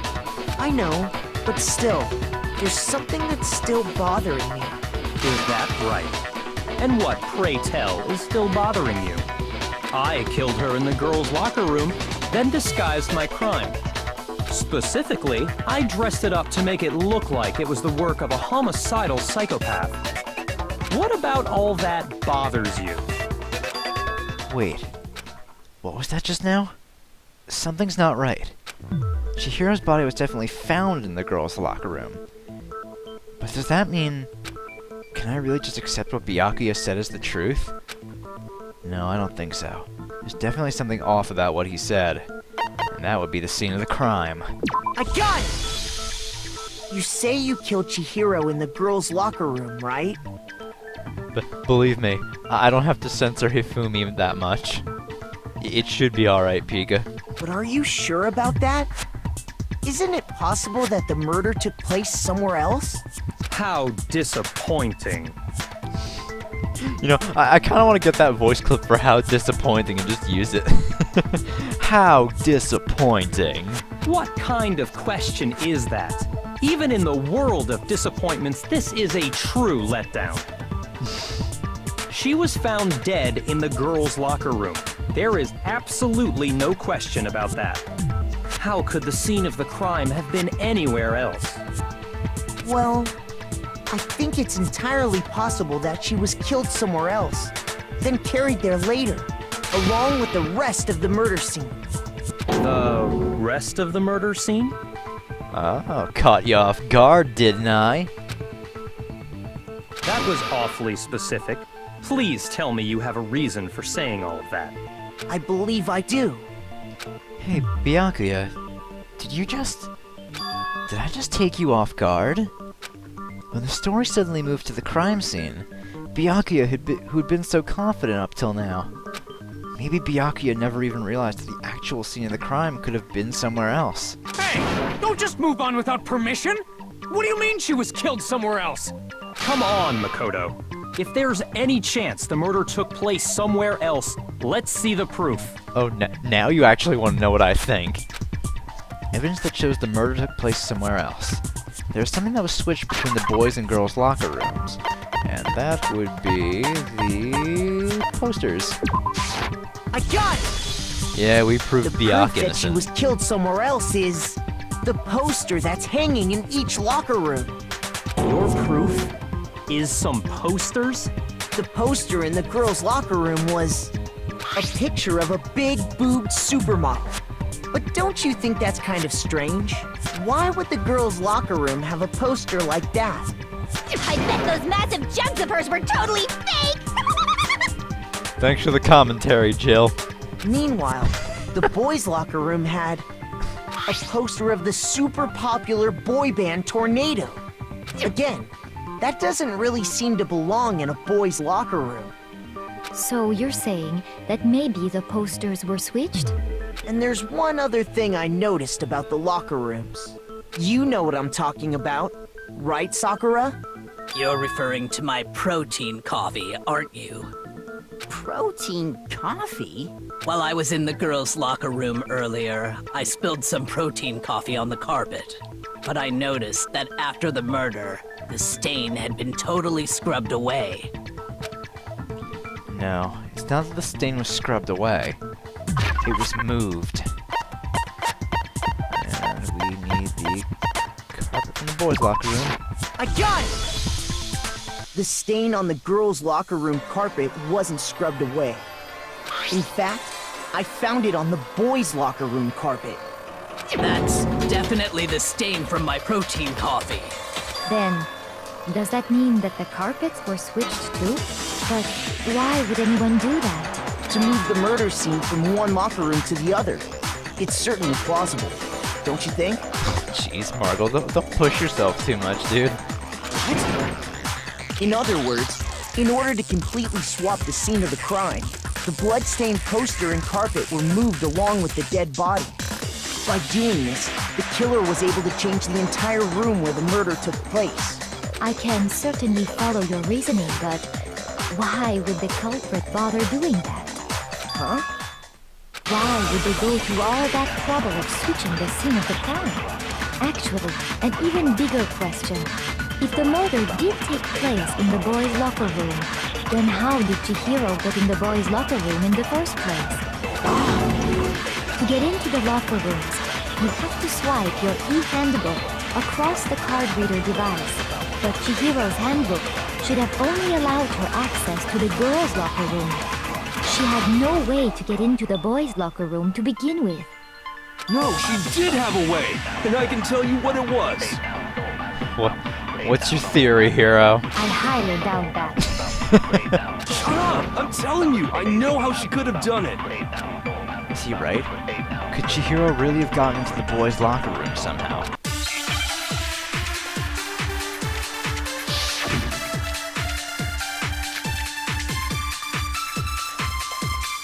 Is it really possible? Could Chihiro really have gotten into the boys' locker room somehow? Ah! I've got it! She must have hacked her e-handbook! Nope. She was the ultimate programmer, after all. I'm sure that would have been no problem for her. No, I don't think that's it. She used the thing that was in the main hall. Huh? What thing? I'm talking about Leon's handbook, of course. Nope. No, that's wrong. Didn't use Leon's handbook.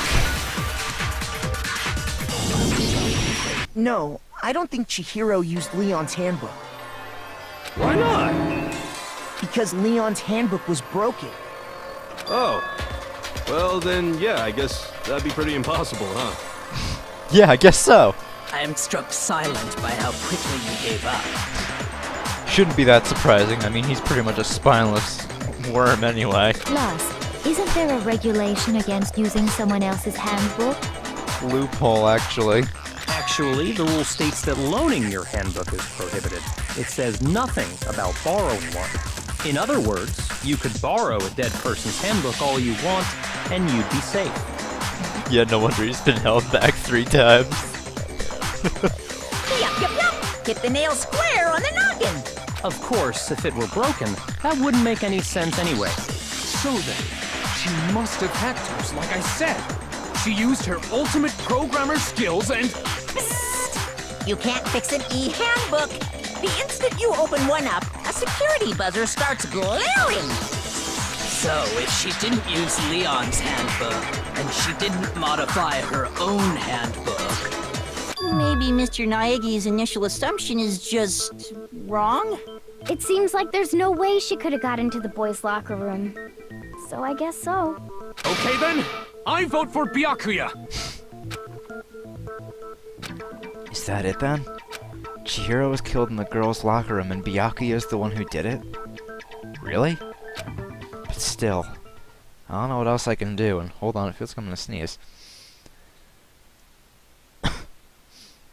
No? Hold on All right. a second. I agree with you, though. I think you're on the right track. What the? You finally decide to open your mouth and that's what you've got to say? There's no way she could get in the boys' locker room, right? So... Why are you so sure she couldn't get in? There's still one other way she could have gained access. What? What are you talking about? What other way is there? Well, to explain that, why don't we take a little break from the trial? I'd like you all to come see something. Wait. Just what do you think you're doing? Don't worry. This'll make the whole trial more exciting. I'm sure that thought must please you. Huh? It'll make things more exciting? Well, all right then. I declare an official class trial recess. For real? Just like that. Now then, what is it you want to show us? It better not be boring or I'll be very unhappy. Oh, I have no doubt it'll meet your lofty expectations. So, shall we go? So before I even knew what was happening, the class trial had been put on hold. We headed off, with Kyoko in the lead. Where she took us was... Yeah, of course we're gonna see it through to the end. We're only, what, 2 hours in? The girls' locker room? We've already searched this place top to bottom! What are you trying to pull, Missy? Well, not every part of it, Taka. I'd like you to examine the victim's body one more time. You want to check it again? Be sure to examine the entire body very carefully. Take your time. Examine her carefully? Like using our hands? No way! Alright, well at least you have a boundary. It's probably best if I don't run my hands all over a girl's dead body. Spoken like a true gentleman. It's not that I'm creeped out or anything, it's just... based on religious grounds, you know? Very well. I'll do it. But you're a girl. You shouldn't have to touch a dead body. Just let one of the boys do it. No, it's okay. I think Chihiro would rather have a girl examine her. So just leave this to me. Sakura. What is this? Some kind of secret girl-on-girl action? Is that what you two are about? Jill, please. That's not it at all. Stop screwing around. Okay, here I go. I mean, I would too, because I'd want to survive. If someone got murdered, I want to have every advantage under my belt so I can survive. I'm sorry, Chihiro. Please excuse the intrusion. Putting her hands together in a brief prayer, Sakura then began to quietly examine her body. Be sure to check her entire body, and I believe we will solve this particular mystery. Gee, I wonder what could possibly happen. Her entire body? I know you say that, but... What? This is... What is this... What is it? Not possible. It's not possible. Sakura's eyes were staring widely at Chihiro's lifeless form. Her massive frame trembled. This girl is what? Is a boy! There it is! Yeah! Chihiro's a guy. Oh, I still remember the first time I found that out.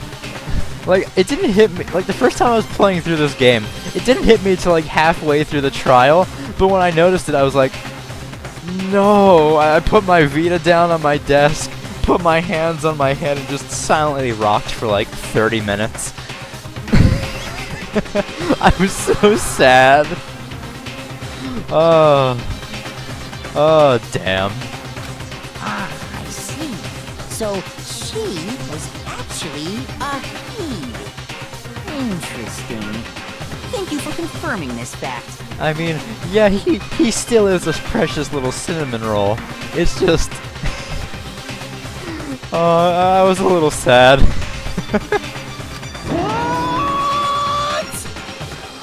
You're joking, right? I wouldn't joke about this. Then it's really true? Chihiro was a guy? Oh, what? You guys didn't know? Heck, I knew that right off the bat. Thanks, Monokuma. Chihiro Fujisaki was totally a guy. He was a cross-dresser? Oh, no, I'm really on fire! I wish I had killed him! And I love how Jill's whole takeaway is, damn it, I wish I had known that so I could have actually been the one to kill him, son of a bitch. So that's what Kyoko wanted to show everyone, huh? Interesting. Yeah, Snecker's pretty cool, Margle.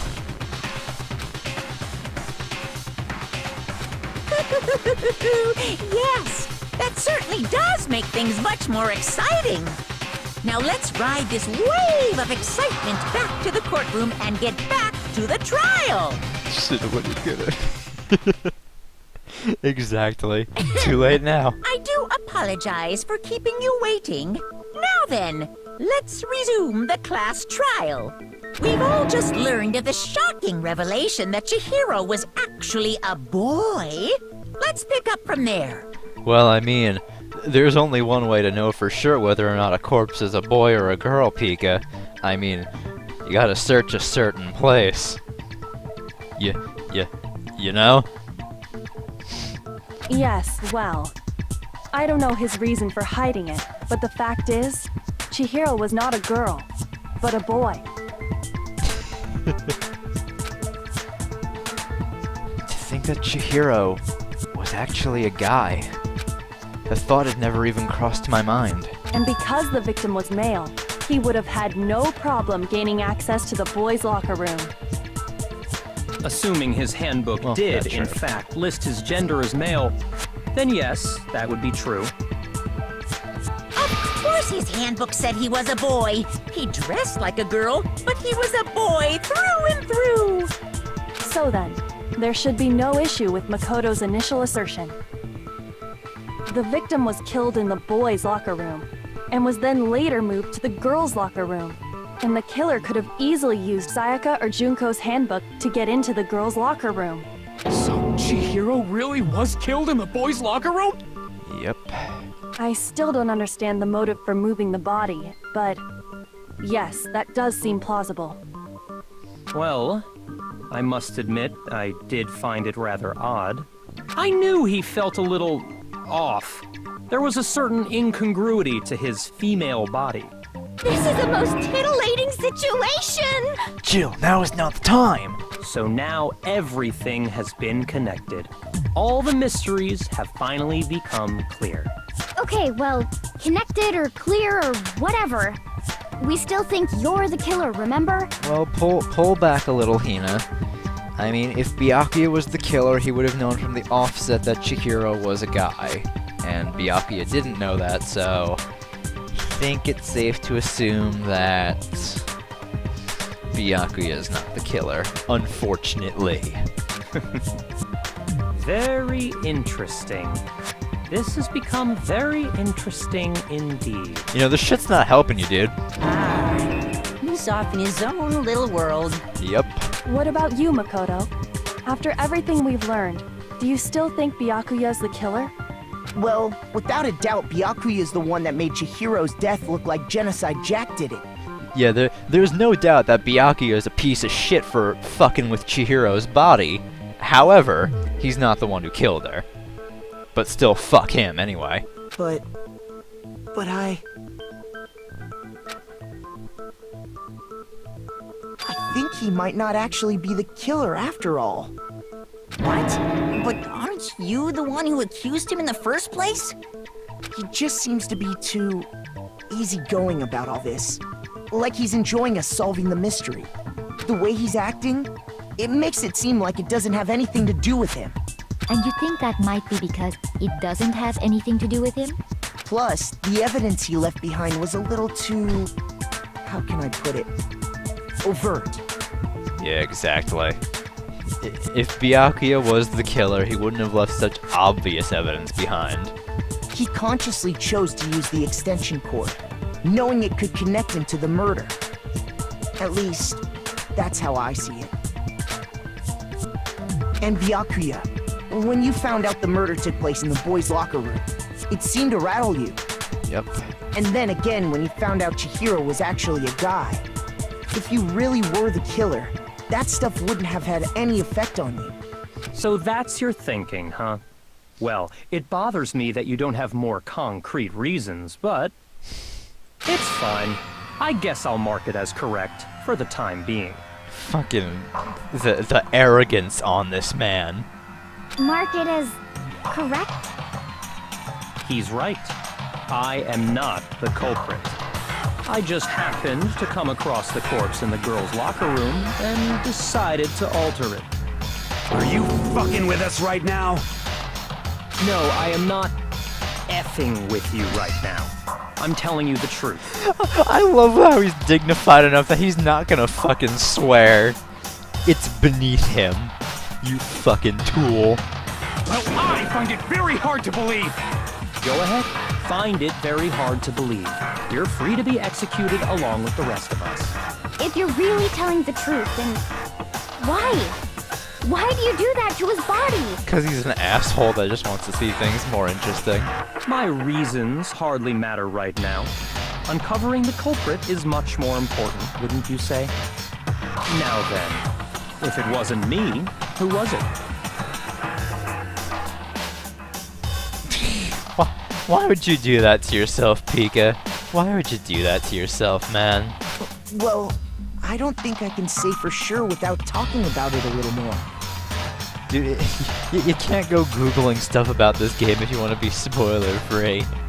I see no way that's my fault. You're seriously gonna keep going? We're all good, aren't we? I thought it was clear Byakuya did it. No, I'm with Makoto. If there's any doubt whatsoever, we need to explore every possibility. Because if we're wrong, we all die here. That's true. Very well then. I'm with you too. Damn straight. Count me in. You were just... Whatever, Hero. Do you not have a mind of your own? No, he doesn't, Taka. Like, fucking hell. Of course I do. What am I, an ant or something? You may as well be, dude. I mean, what have you done? Anyway, let's discuss this all as a group one more time. We still have time to make our decision. That's very true. Our lives are all on the line. Excellent. Then shall we resume our game of hide and seek? If Byakuya didn't do it, who's the real killer? Who murdered Chihiro? There's one thing we can be sure that we know about the killer. The killer was able to gain access to the real murder scene, which means that the killer has to be a guy. I got it!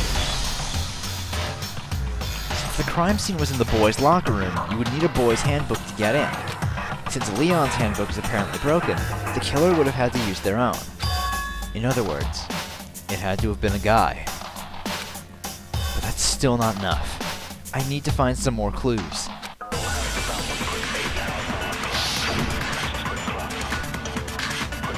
Here's how Celeste's account now. Isn't there a single clue that might lead us to who did it? Yeah, you know, I agree with that piece of white noise. This does seem familiar, almost as if we've been in this situation before. I'm sure if someone saw the killer, they would have said something by now. Perhaps someone saw the victim at some point. Even that might be enough for now. Yeah. All we need right now is any kind of new info. It's over. It's all over. I think I have to shoot that one. You want to know who saw the victim? The killer. And only the killer. That's right. No, it's wrong. You're wrong, Hero. Someone else did see Chihiro that night. I believe someone else did see the victim before he was murdered. What do you think, Celeste? Now that you mention it, yes. I did see him. Huh? Really? Oh, but I suppose only Makoto knows about this. I've said it before, but I really like how she says Makoto. Makoto. So cute. The rest of you had no idea, did you? That is why you're all making such ugly noises. Whatever! Just hurry up and tell us! It was last night, right before nighttime. Your hero's wrong, what a I saw surprise! Chihiro in the dormitory warehouse. I saw him stuffing a track jacket into a duffel bag, and then, I assume, he headed off to exercise. A track jacket and a duffel bag? But we didn't find anything like that at the murder scene. It seems likely that the culprit destroyed them to get rid of any evidence. And that is when he said something that struck me as rather odd. Well, I'd better get going. I'm kind of in a hurry. Chihiro told me he was in a hurry. That's true. But why would he be in a hurry? Only if someone were waiting for him, I should think. So, Mr. Fujisaki was on his way to meet with someone, and then they were going to work out together? But Hina and I had invited him to exercise with us plenty of times, and he always declined. Because you'd find out his secret. Probably because he was afraid you'd find out the secret he was hiding, right? Which means that conversely, he must have trusted whoever he was meeting with very much. Enough so that he was willing to risk his secret being revealed. Oh, what a marvelous friendship! The point is, whoever he met up with is the culprit, right? So we just gotta figure out who it was. But knowing what we know, I can't even guess. No. You already have what you need to make the connection. Huh? You know who the killer is. Seriously? Who is it? Who's the killer? Think back to the track jacket and duffel bag the killer disposed of. Focus on the details of these items, and it should become obvious who was waiting for him. Are you sure about that? You really think we can figure out who did it based on 2 pieces of evidence that we don't have? What? You want to track down some fingerprints or something? Even if we had the equipment for that, we wouldn't know how to use it. As was noted, the evidence is already gone. There's nothing to get fingerprints from. Exactly. Maybe, but we can make certain inferences if we just take the time to talk it out. Easy for you to say. But fine. Celeste, did you notice anything special about the bag or jacket? The bag was just a normal duffel bag from the warehouse. All the bags in there are the same, so I can't imagine what would make that one special. Well, if I remember right, there was a decent variety of tracksuits to choose from. I think you figured it out, CJ, huh? You think there might be some connection between the culprit and Chihiro's jacket? Perhaps. Let's explore that and talk a bit more about the jacket he took. Does Chihiro's track jacket really hold some clue about the killer? Somehow. It's really hard to believe. Well, let's see what we've got. We got Celeste's account, and we have to use this. This isn't a truth flashback thing, so let's see what everyone has to say first. First of all, we know where Chihiro was headed. He was on his way to go exercise. Probably would. So next we have to ask, yeah.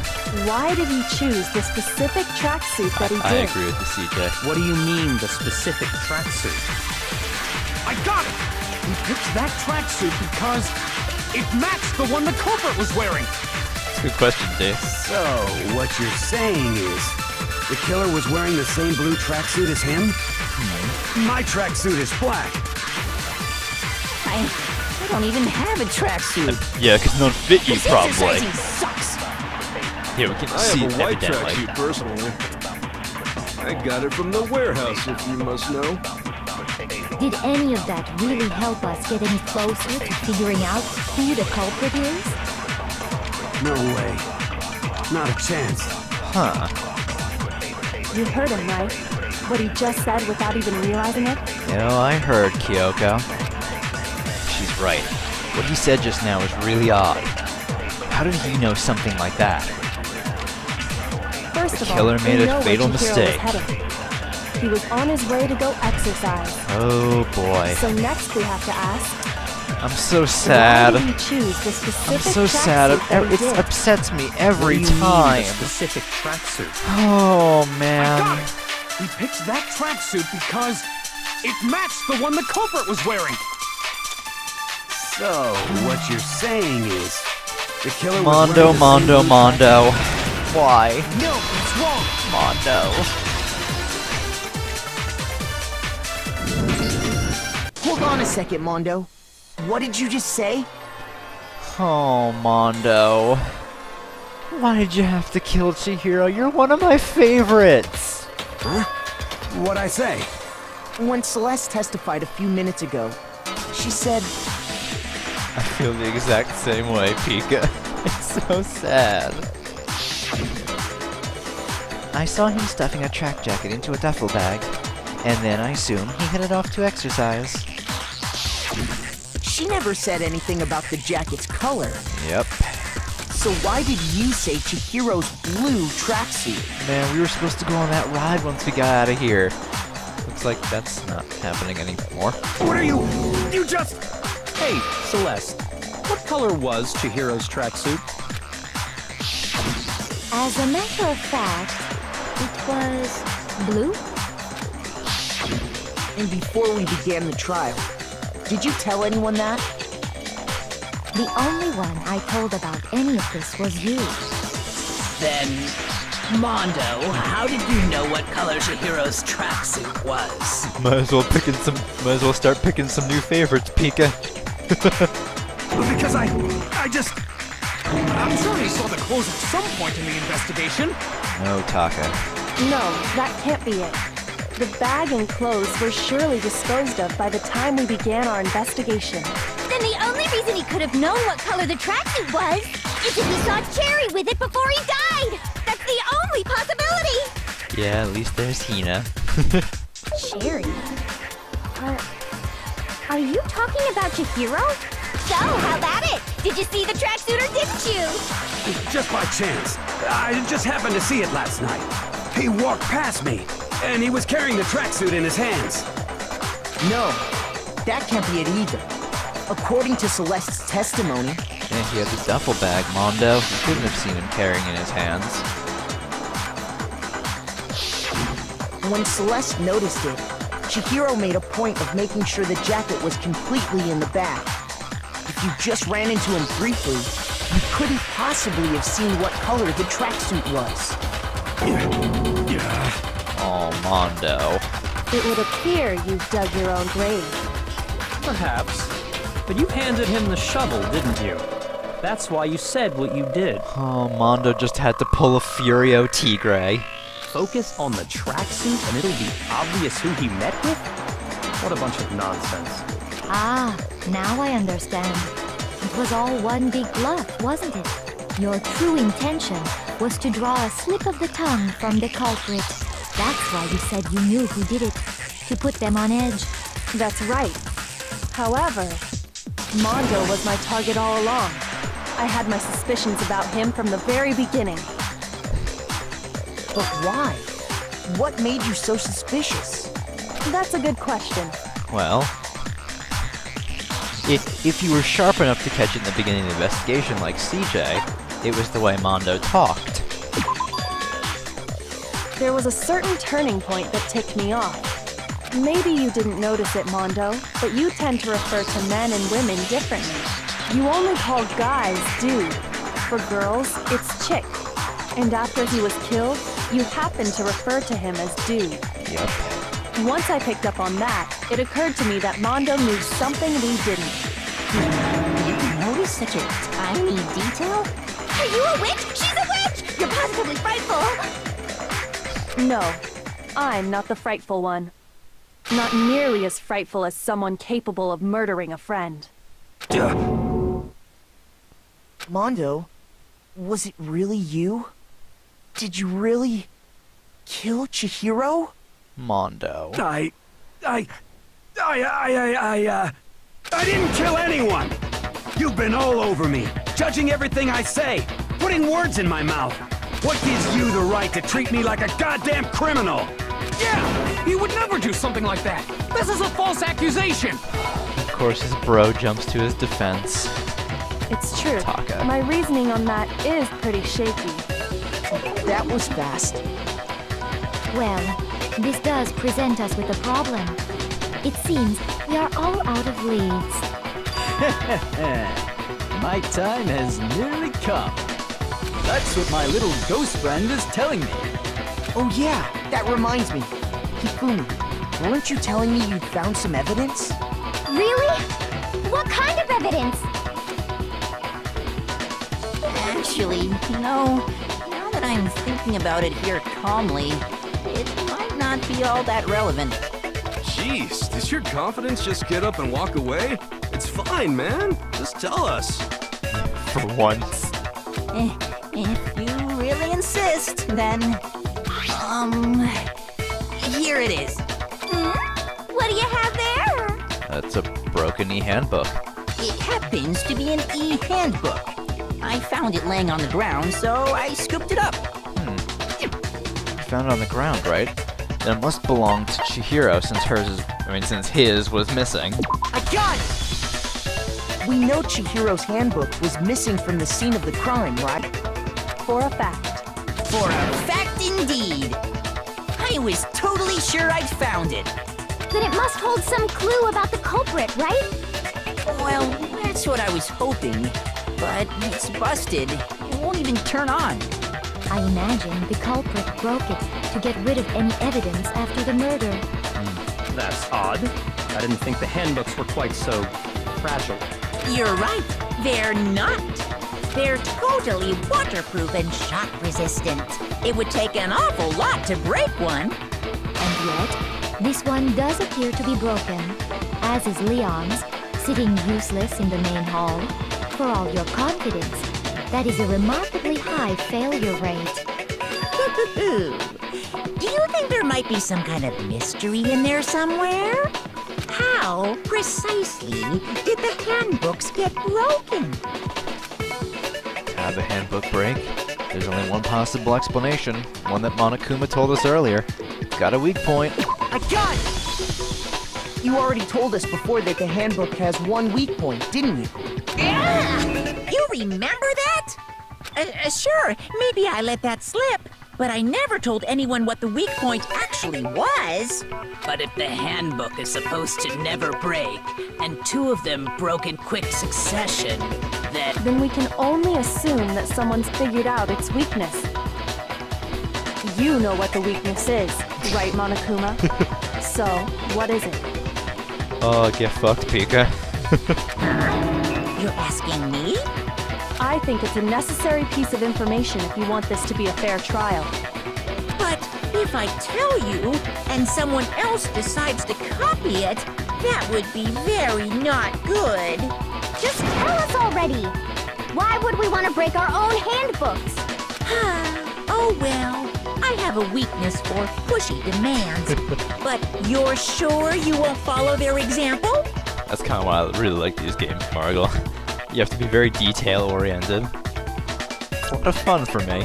Then allow me to make a special announcement. The weak point of my cutting-edge e-handbook is... when it's exposed to high temperatures for too long, it will suffer a meltdown and totally break! I flippin' knew it! You knew it? Yeah, because I found the handbook laying on the floor of the sauna. Well, that settles that. The temperature in the sauna can reach over 200 degrees. Strange how you don't get burnt, huh? It's because as your sweat evaporates, it creates a cooling layer of air around your skin. If the hot air of the sauna were somehow pushed directly onto your skin, you'd definitely get fried. That layer of air would get blown away. That's why you may feel a burning when you move around. So when you're in a sauna, make sure to keep nice and still. Interesting. I learned one new fact today. Thank you for the education, Monokuma. That is a mere trifling speck of knowledge. Anyway, if you found the victim's handbook in the sauna, then the killer must have been purposely trying to raise its temperature in order to break it. Meaning the culprit somehow knew its weakness. But how'd they find out? Monokuma said he didn't tell anyone, right? Exactly. Monokuma never told anyone. That doesn't mean someone didn't find out by accident. Indeed. Quite the mystery. What if they found out by accident? What do you mean by accident? What if the killer took their own handbook into the sauna, not knowing its weakness, and it broke? They'd realize it was broken, of course, and it wouldn't be hard to figure out why. Yep. And once they had Chihiro's handbook, they knew they had an easy way to dispose of it. I won't say it's not possible, but who would have done something like that? I don't know of anyone who took their handbook into the sauna. I might know someone who did. Yeah, Makoto knows damn well. Whoa! Seriously? I think the one who may have taken their handbook into the sauna was... Oh, Taka knows too, and he's starting to come to grips with the fact that his bro's the killer. Sorry, Taka. Who might have brought their handbook into the sauna? It had to be the one who wore all their clothes into the sauna. It was... I'm so sorry, Taka. Here's my answer! Mondo, your handbook got broken in the sauna, didn't it? What? Why? Why do you keep accusing him? Taka, please. Mondo and Taka had an endurance contest in the sauna not too long ago, remember? Yep. And Mondo And wore all for the his clothes. contest, Mondo just so happened to keep his school uniform on. And he probably left the handbook in his pocket like CJ But little said. did he realize, he also left his handbook in one of his uniform pockets. And when it was all over, Mondo discovered that taking your handbook into the sauna could easily destroy it. Yeah, the picking dead people comes into the play later, Pika. Mondo. No, wait, hold on. You've got it all wrong. He would never kill. I don't accept this. Show me the proof. The actual solid proof. I mean, I don't want to believe it either, but I found something that proves it beyond a shadow of a doubt. Sorry, Taka. I don't want to do this either, man. I love Mondo too. Well, what Let's proves test it is the Makoto's broken assertion. e-handbook. If what he says is correct, then Mondo, you broke your own handbook. In other words, if Mondo's handbook is actually broken, then that proves that what Makoto said is right. Well, my goddamn handbook works just No, it fine. doesn't. Oh shit, I hit the white noise. See? Look! Makoto was wrong after all! Mondo wouldn't hurt a fly! Sorry, Taka. I'm sure Mondo's handbook broke during their sauna showdown. If I can just prove that, that will show that the handbook Mondo has must actually be. Let's test Makoto's assertion. If what he says you broke your own, in other words, if then that proves that what Makoto said... Well, my goddamn handbook works just fine. Damn it, I keep fucking... Son of a bitch. Gotta wait until the white noise appears, or else I'm not gonna be able to get it. Let's test if what he says you broke your own, in other words, if then that proves... Well, my goddamn handbook works just... No, it doesn't. No, that's wrong.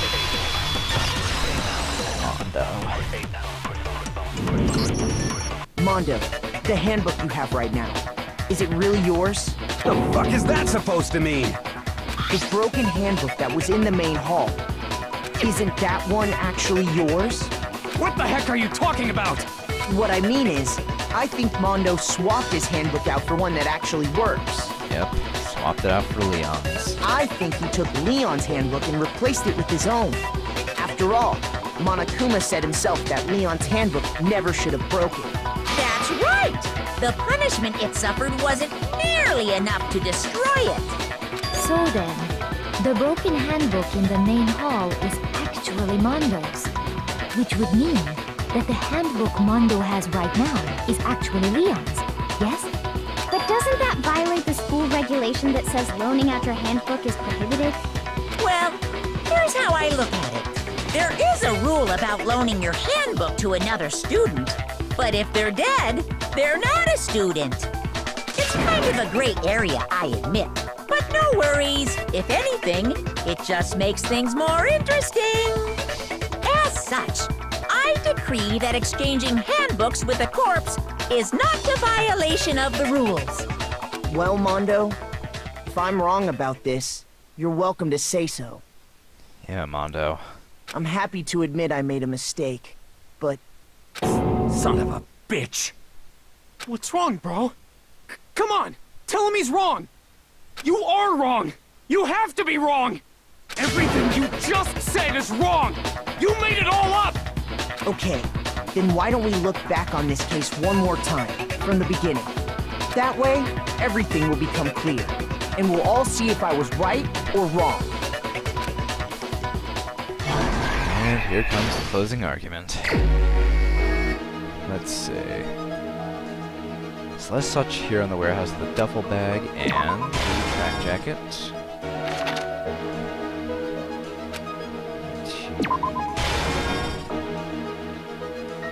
Chihiro went to the boys' locker room. Wait, that's not the right one.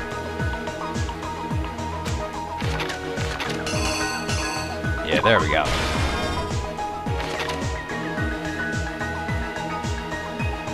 Weapon the killer used was... Bell.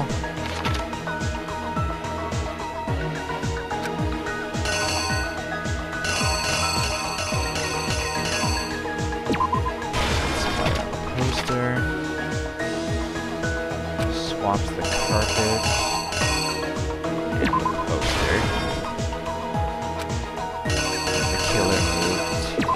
Locker room.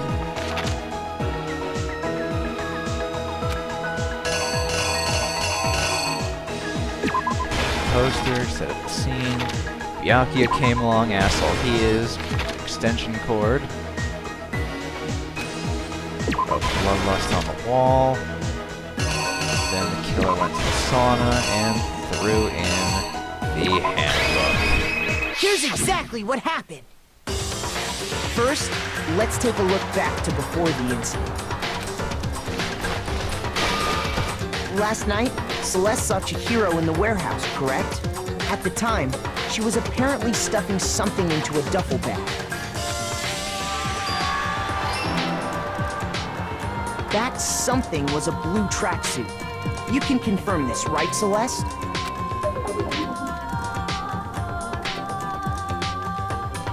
With bag in hand, Chihiro headed out, even though it was officially nighttime. She made her way to the locker room, specifically the boys' locker room. But how could the victim, who was apparently a girl, access the boys' locker room?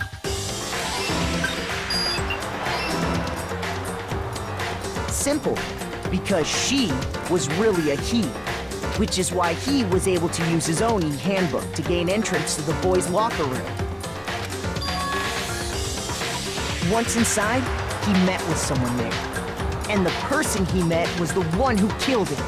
Yeah, I mean, that's essentially what this is, Pika. It's a manga. It's right to left. It seems likely that the killer grabbed the nearby dumbbell, approached the unsuspecting Chihiro, and attacked him. And that's where the bloodstains on the poster and carpeting in the boys' locker room came from.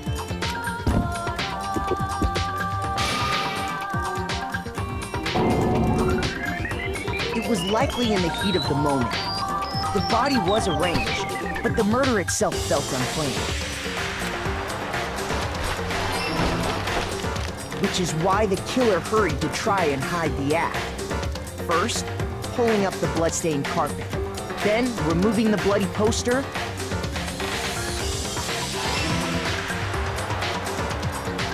And finally carrying the corpse into the girls' locker room.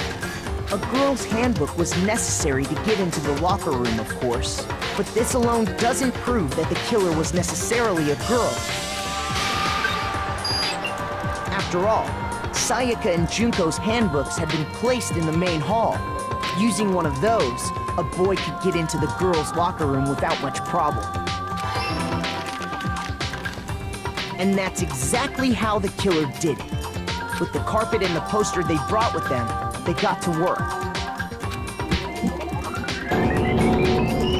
They changed the layout of the boys' and girls' locker room in what you might call a crime scene switch.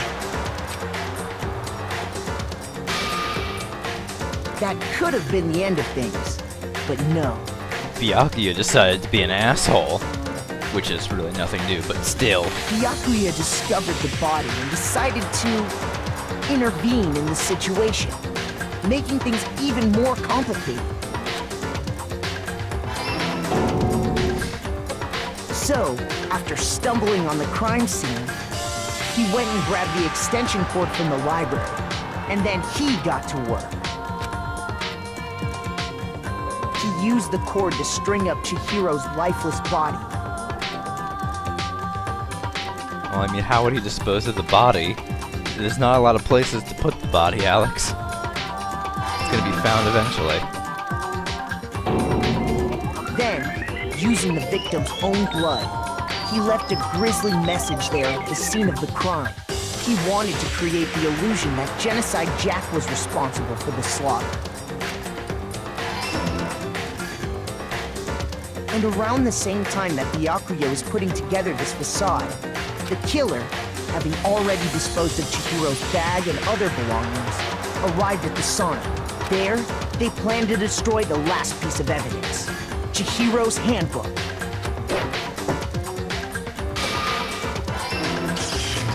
And just as the killer expected, the steamy sauna was enough to ruin the electronic gadget. Somehow, the killer knew that the handbook couldn't stand up to the heat of the sauna. And the reason they knew that is because the sauna had already wrecked their own handbook. And that's how it all played out. Isn't that right, Mondo Arata?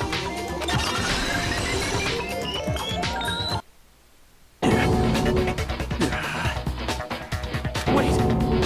No, this can't be right. Where's your evidence? Yeah, where's your evidence? You need evidence! You need proof! Without any proof, you can't pin any of this on him! Evidence that Mondo is the killer. That already revealed itself earlier in the trial. Yeah, I mean, if you just wait till it was your turn for the incinerator key, people would know that you were the only one who could have done it, so that's just even more of a target on your back. Might as well just take your chances with leaving the body out there. If I can somehow show where Mondo's handbook is right now, once I do that, everything will become clear. New element added to bullet time battles. Let's talk a little bit about fever time and nega time. During a bullet time battle, if you press the space key, fever time will activate and the tempo will be forced to its max. At this point, even if you push buttons at random, you won't miss. So you can push those however you want to destroy the opponent's verbal assault.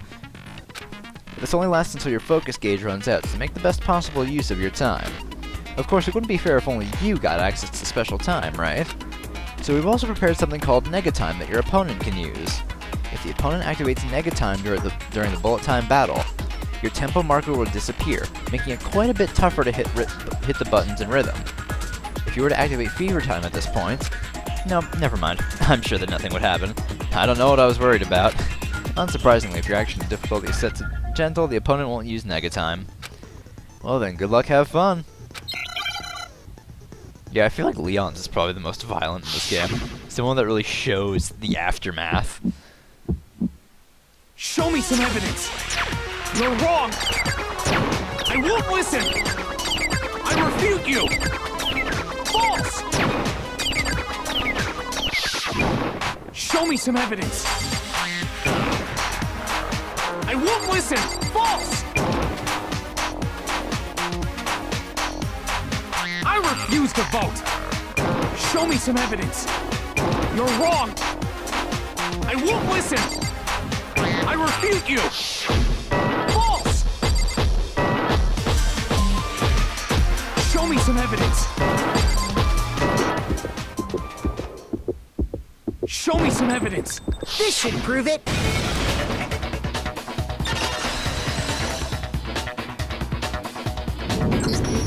If my thinking so far is right, Mondo must have replaced his broken handbook with Leon's. In which case, we can just check each of our handbooks right now. Once we do that, we'll... We don't gotta do that. Huh? Yeah. I did it. I killed him. Mondo.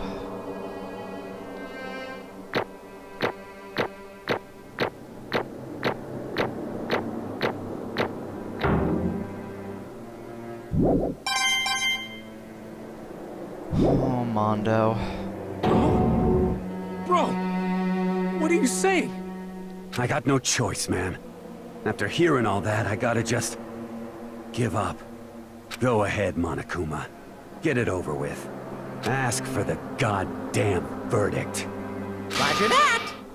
Wait! Hold on! No waiting! No holding on!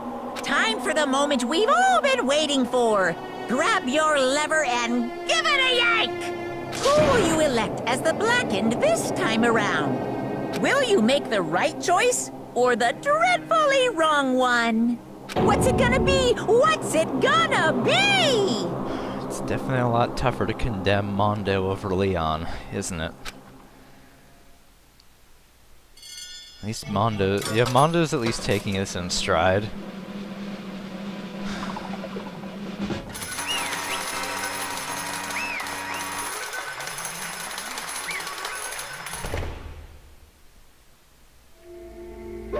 What? Uh-oh, this time it looks like. You got it right again. Yes, it is so. The Blackened that killed Chihiro Fujisaki was... Mondo Owada! In case you were wondering, the vote was not unanimous. Kiyotaka chose the wrong answer. You're treading very close to the danger zone, Mr. Ishimaru. You need to be more careful. I'm guessing...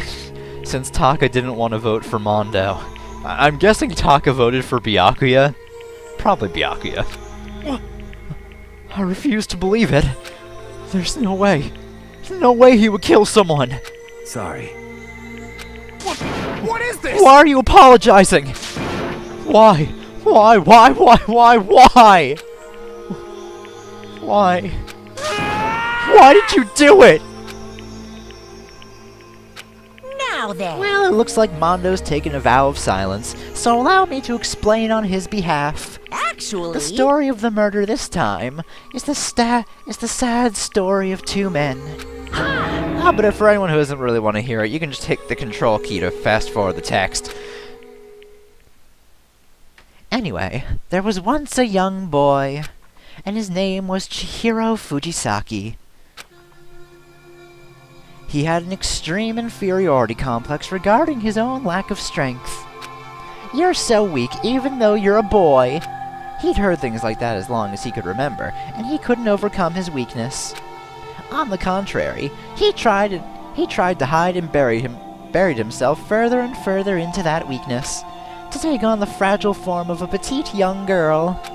He had chosen that as his way out. Now nobody will be able to say anything about even though you're a boy.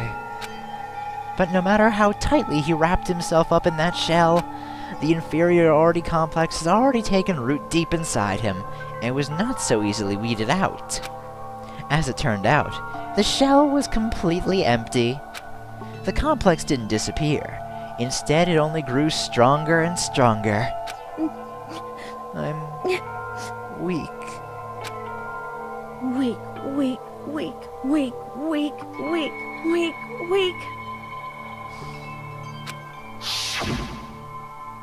Once the killing game had begun here at the school, he had no choice but to accept this fact. After all, this world is survival of the fittest. If you're not strong, you don't survive. And then the lovely and hateful Monokuma announced the revealing of the embarrassing secrets. which of course included Chihiro's embarrassing secret, which I was more than willing to divulge. Even though he dresses like a girl, Chihiro is actually a boy. Hey, And that was something Chihiro couldn't let anyone find out, no matter the cost. If that was revealed, it would be the end. The hardened shell would crack and the armor would fall away. Without a doubt, those around him would torture him more than ever before. Everyone figured being thrust in such a dilemma must have sent him spiraling into despair. What? And yet... I'm sorry. Sorry. I don't really want to talk about it right now. But I also don't want to leave things the way they are. So maybe I can talk about it later. After I try my best to become strong. Then I can tell everyone. Annoyingly, he used the threat of discovery to motivate himself to become stronger. that's right. Now's my chance. I want to change. I'm going to get stronger and accept who I am. Strong enough so that when someone says, even though you're a boy, I'll be okay.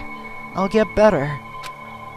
With that thought at the front of his mind, he resolved to take immediate action. And so... Oh, whoops. That day, he made the commitment to begin exercising. He was prepared to retrain his mind and body. But sadly, that would be the first and only chance he would get at it. Hey, Poor Chihiro. He just wanted to get stronger and fix himself. When he decided to start exercising, he thought it would be good to ask for someone's help. But he wanted to tell that person his secret first, and then ask them to help him from there. And the person he went to... Yeah, that's right. It was me. Yup, it sure was! The biker gang fella had been painfully clear about how important his manly promises were. So Chihiro probably figured that even if he confided in Mondo, his honor would make him keep the secret. Plus, Mr. Macho Mondo was the very symbol of a strong man that Chihiro had always aspired to.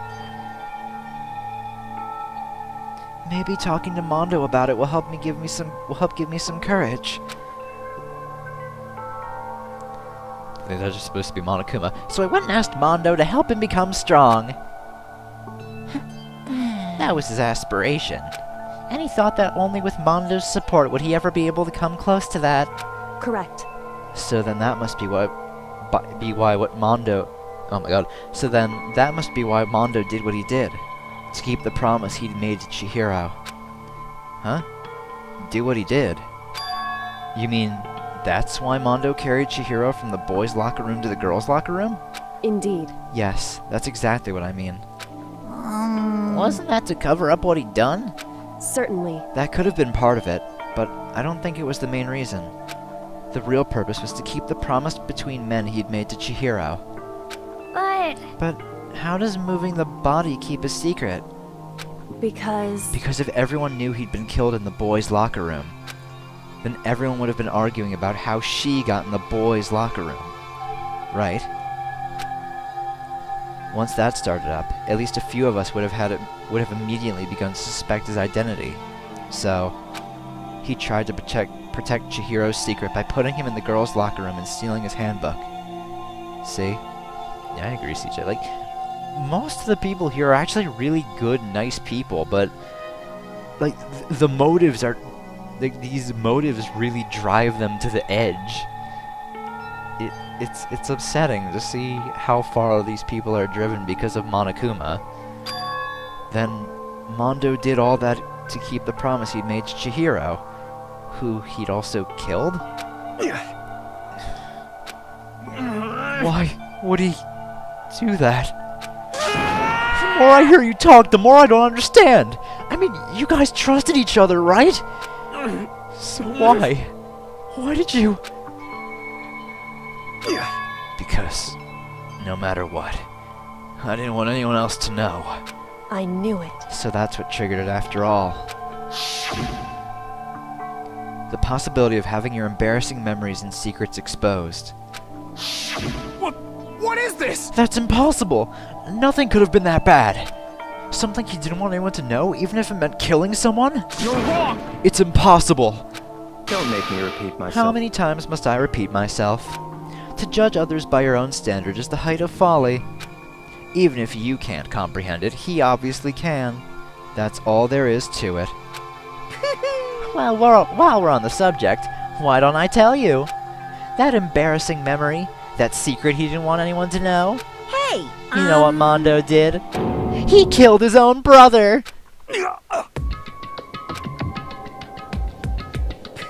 Mondo, the ultimate biker gang leader, makes all the hoodlums and riffraff across the country tremble.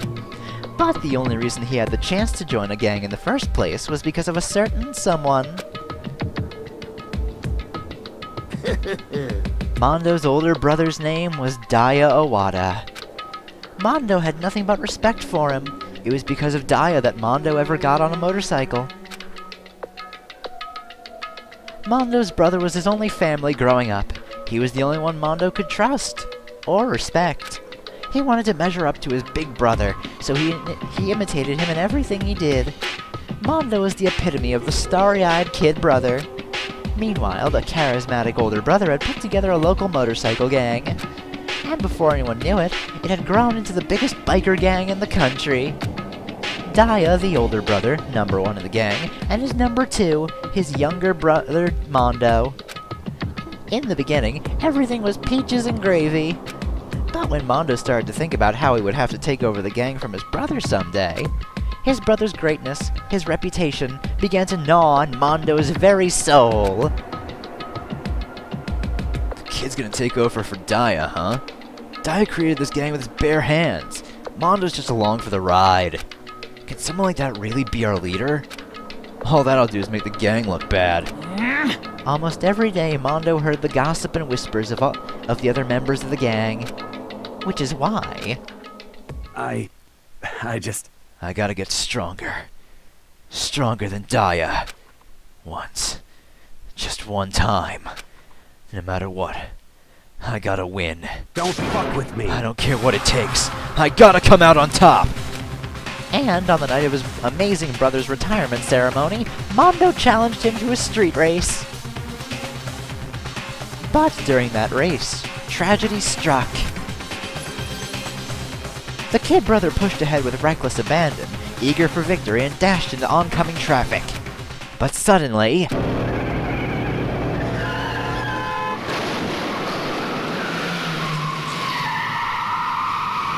So really, I think it's kind of wrong to say that Mondo did kill his older brother.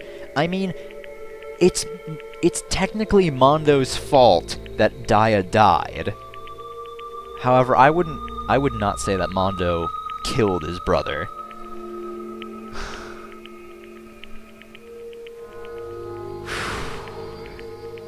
Laying in his kid brother's arms, the older brother delivered his final words. My bad, kid. I fucked up. Sorry. Of course he knew it was his brother's fault, but Daya never blamed him for what happened. Hey, kid. The rest is up to you. No matter what, you gotta keep the gang together. 'Cause it's the team you and me put together. It's a promise between men. He decided to hide the truth of what happened from everyone else in the gang. In order to keep the gang together and keep the promise to his brother, he could never admit to anyone that it was his own weakness that caused the accident. And as a result, the team was made even stronger under the banner of the kid who'd bested his big brother. Daya was gonna lose to his kid brother, so he got stupid and got himself killed. That became the explanation for what happened. Mondo's lie became the truth. He wanted to lead the team so bad he was willing to tell all kinds of lies about his brother. I don't necessarily think that was it, Monokuma. I just don't think he wanted the whole team he and his brother put together to fall apart. That's why... And I think even Daya was kinda on board with that. Because he said keep the gang together no matter what. So really, I don't really think Mondo's in the wrong here at all. He was keeping his promise to his brother. This is really like why Mondo is one of my favorite characters. He's such a tragic character. It's so sad. Like he's this super tough macho guy, but it's so sad. I just strong. Strong, strong, strong, strong, strong, strong. And yet, as soon as our killing game began, he realized, no matter how tough he pretended to be, he was just another weakling that could die in an instant. And then the lovely, the hateful Monokuma announced the revealing of the embarrassing secrets. And at that point, it was clear I would have no problem shedding light on his secret. Mondo killed his own older brother. No matter what, I couldn't let the other gang members find out. If that happened, everything would have been ruined. Everything me and my brother had worked to create would have been destroyed. His death, all the guilt I'd been carrying around, it all would have been for nothing. So that's why Mondo, after I saw what Monokuma had on me, my head filled up with a fuzzy kind of uneasiness. It just started swirling around. I never felt anything like it before. I didn't know what to do about it.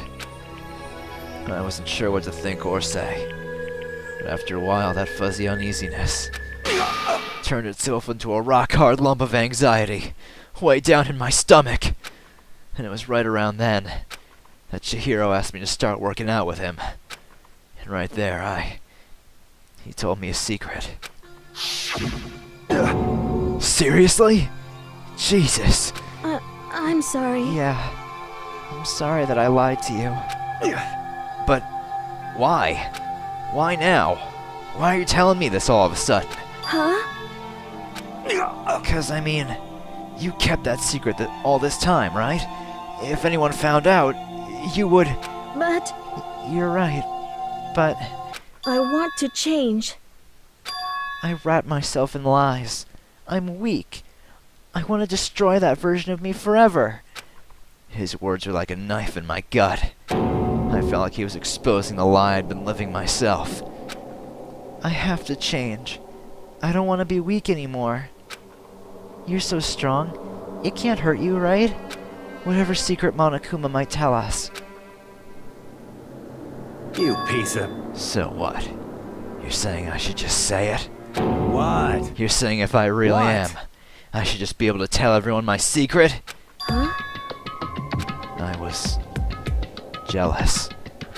I was jealous of Chihiro's strength. He had the strength to face his own weakness, to try and overcome it. It was the kind of strength I've never had. So I was jealous of him. And that jealousy broke me. What? Are you making fun of me? I'm strong. Are you fucking with me right now?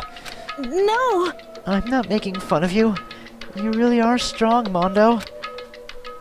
I felt like I could hear something starting to creak. Something inside my head.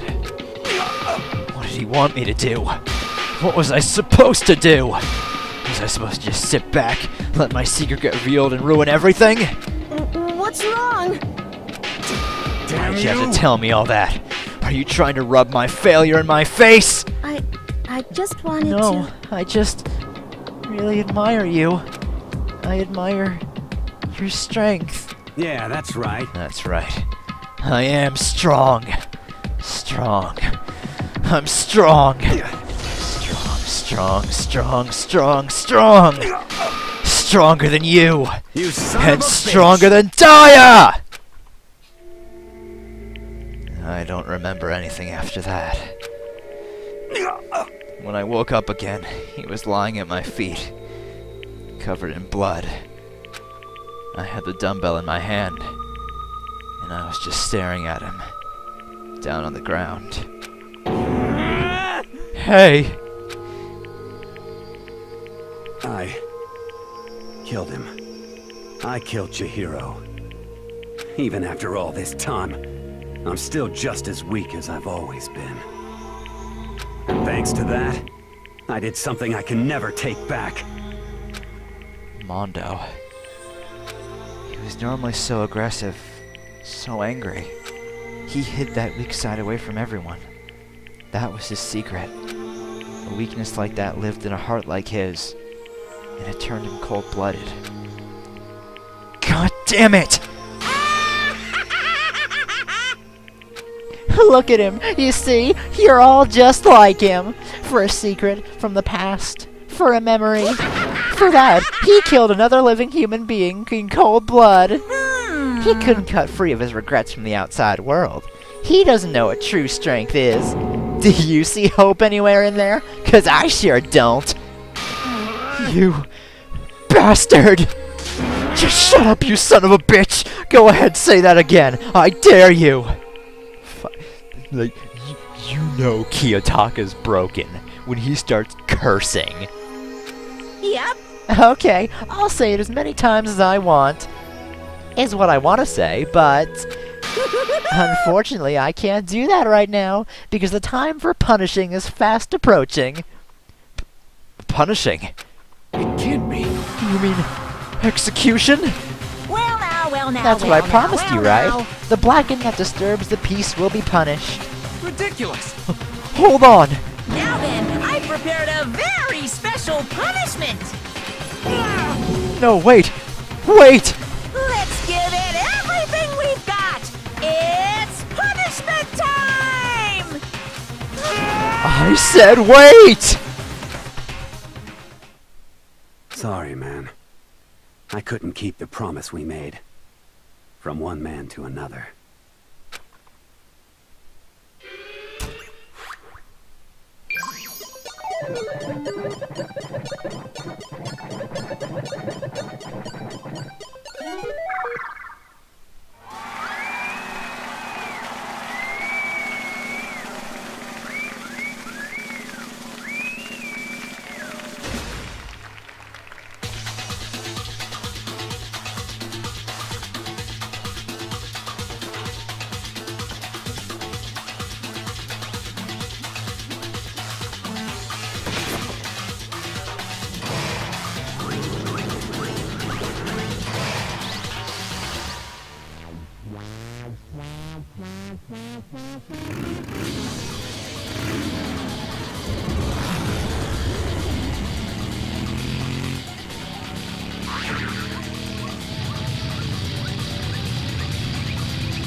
Yeah. He's butter now. For any of you who don't get it, that's a reference to, I believe it's like a fairy tale, Little Black Samba. I think it was like either a tiger or a lion who ran so fast he ended up getting turned into butter. So yeah. Laugh at death and your soul will forever be at peace. It can't be. My brother. Another murder. And another execution. I want to feel again. Everyone's lives are taken so lightly here. I feel like I might be going mad. Maybe I'll just let it happen.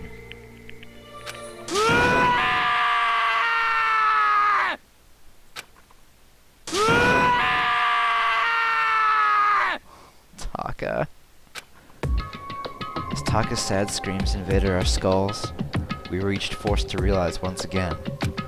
But he... Of course he had to.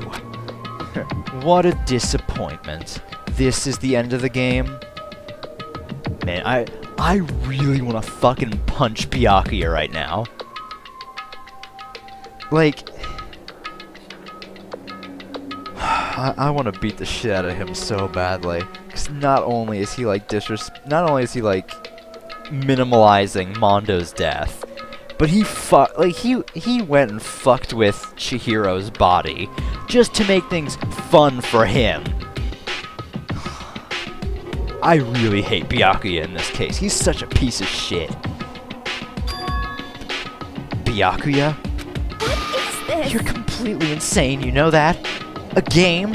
One of our friends is dead. Do you realize that? Naturally. Of course I do. Because this game is life or death. Hey. I don't have anything to say to you. I don't even have a response. Except that... However... I just don't understand why. Why'd you go out of your way to disguise Mondo's crime? What? Why? Isn't it obvious? Because it made things more interesting. His voice was calm, emotionless, like the voice of death. It chilled me to the bone. Last night when the murder took place, I was in the library as usual. Honestly. So you ignored the nighttime rule too. That rule never mattered to me. I don't recall agreeing to it. There is nothing to be done. Well, I don't particularly care. Please continue. The night grew late, and I decided to return to my room, which is when I stumbled upon him. I spotted Mondo coming out of the girls' locker room. After he'd gone, I looked inside and saw the corpse. You mean you actually witnessed the murder? He was such a fool. He didn't even have the slightest idea that I'd seen him. Well... So, you're saying you knew who the culprit was from the very beginning? That's right. Indeed. But if that had been the end of it, how boring would that have been? I mean, what a waste of time to have the answer revealed like that at the very beginning. Which is why I decided to lend a little helping hand.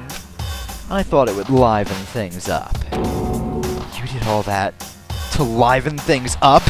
I see. So after hearing about Genocide Jack from Toko, you decided to use that to create the fake murder scene? But... damn, man. If we hadn't figured out who really done it, you would have been dead too, right? Well, obviously I would have revealed the truth before it reached that point. You know, Byakuya, for a smart guy, you sure are fucking stupid. Because we were going on you pretty heavily there. I'm pretty sure if we had been accusing you of the murder, and then you had come out and said, oh, no, it was actually Mondo who did it, who would have fucking believed you, you dumbass? That's like the one really shitty aspect. I mean, that's the whole shitty aspect of your fucking plan. Of course, Byakuya turned and looked me in the eye. I could feel his sharp eyes piercing into me. Thanks to a certain remarkable someone, it never did. And I was able to perform an interesting experiment. Once I do decide to become blackened, I now know who I'll have to watch out for. What? Correct. So that was your reason. Are you satisfied? Indeed. Yes, we're done listening to your story. Moving on. Hey. There's something I'd like to ask Monokuma. What's this? Oh, I'm up next. You like to perform these elaborate executions each time, correct? My question is, why? Do you like 'em? But you know, this punishment, this despair, it's not just for you. All this punishment, all this despair is my gift to mankind itself. What? You're over-exaggerating. I am not over-exaggerating. Holy shit, we hit 3 hours already. These punishments are meant to transform all hope to despair. Damn. What do you mean? Mean? Mean? Mean? What the heck? Mean. Good grief, I don't understand why I have to pick apart every little stupid thing. Whatever, it doesn't matter. In the end, I'm going to stand alone as the victor, and then everything will be revealed to me. Ah, the noble son of a noble family. Truly you understand me. I think this is the start of a terrifying friendship. That's enough. Shut up. I would never stoop to the level of a childish criminal like you. Let me just say this. After I've achieved complete victory, you're up next. I'm going to find you and kill you. Understand? In the name of my family. In the name of the Togami family, for which victory is a foregone conclusion. You're getting all riled Ooh, up. so cool! You're like the main character of a video game or something. No trash mob for you. I swear, whatever it takes, I will kill you. Temper, temper. Sounds like someone needs a nap.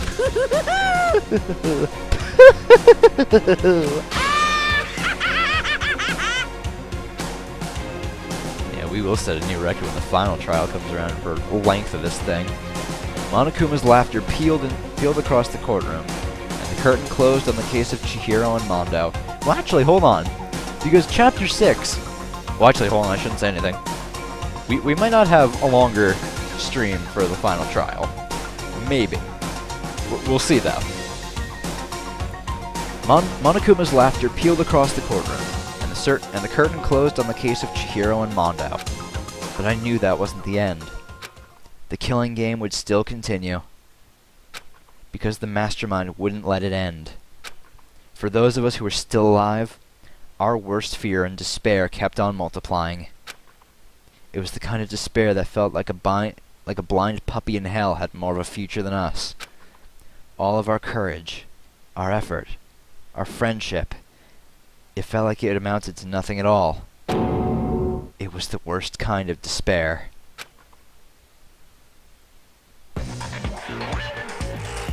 Well, anyway, like I was saying, this is a pretty good spot. Yeah, a really good spot. Anyway, isn't it amazing how that girl went and killed someone before things even had a chance to get boring? Once things really get moving, it'll be like a roller coaster. There won't be any stopping it. Fear and despair charge forward at a speed nothing can hope to match. But I must admit, I'm disappointed. I went to all the pain and effort of making you part of the group, and you couldn't play your part. You do remember you were supposed to make the first move, right? Well, no biggie. Nothing we can do about it now, so just do your best to make things more exciting from now on, okay? After all, that's what everyone wants to see. There's one thing I'd like to ask you. As long as you don't want to know my measurements, fire away! Who is it? The 16th high school student, I mean. Ooh, my, you really took me by surprise there. I know I said you could ask anything, but super denied, ultra denied, demonic denied. Because you see, that's my ace in the hole. And nobody'd be dumb enough to reveal that, right?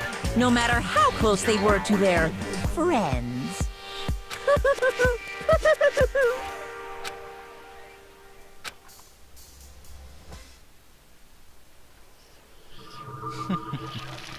I wonder what it all could mean. Well, that's the end of Chapter 2. 10 students remain. We're down to just 2/3 of our starting number, guys. And we got Mondo's jacket. Alright, so let's save now over this.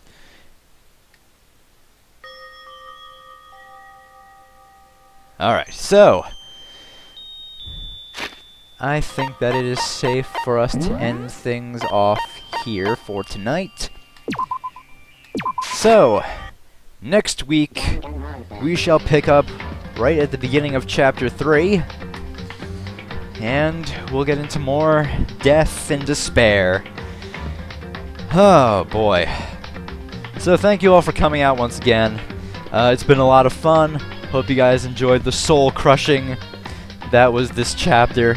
It fucking gets me every time. I'll see you guys next Wednesday, 6 o'clock p.m. Eastern Standard Time for Chapter 3. So, later guys. Bye!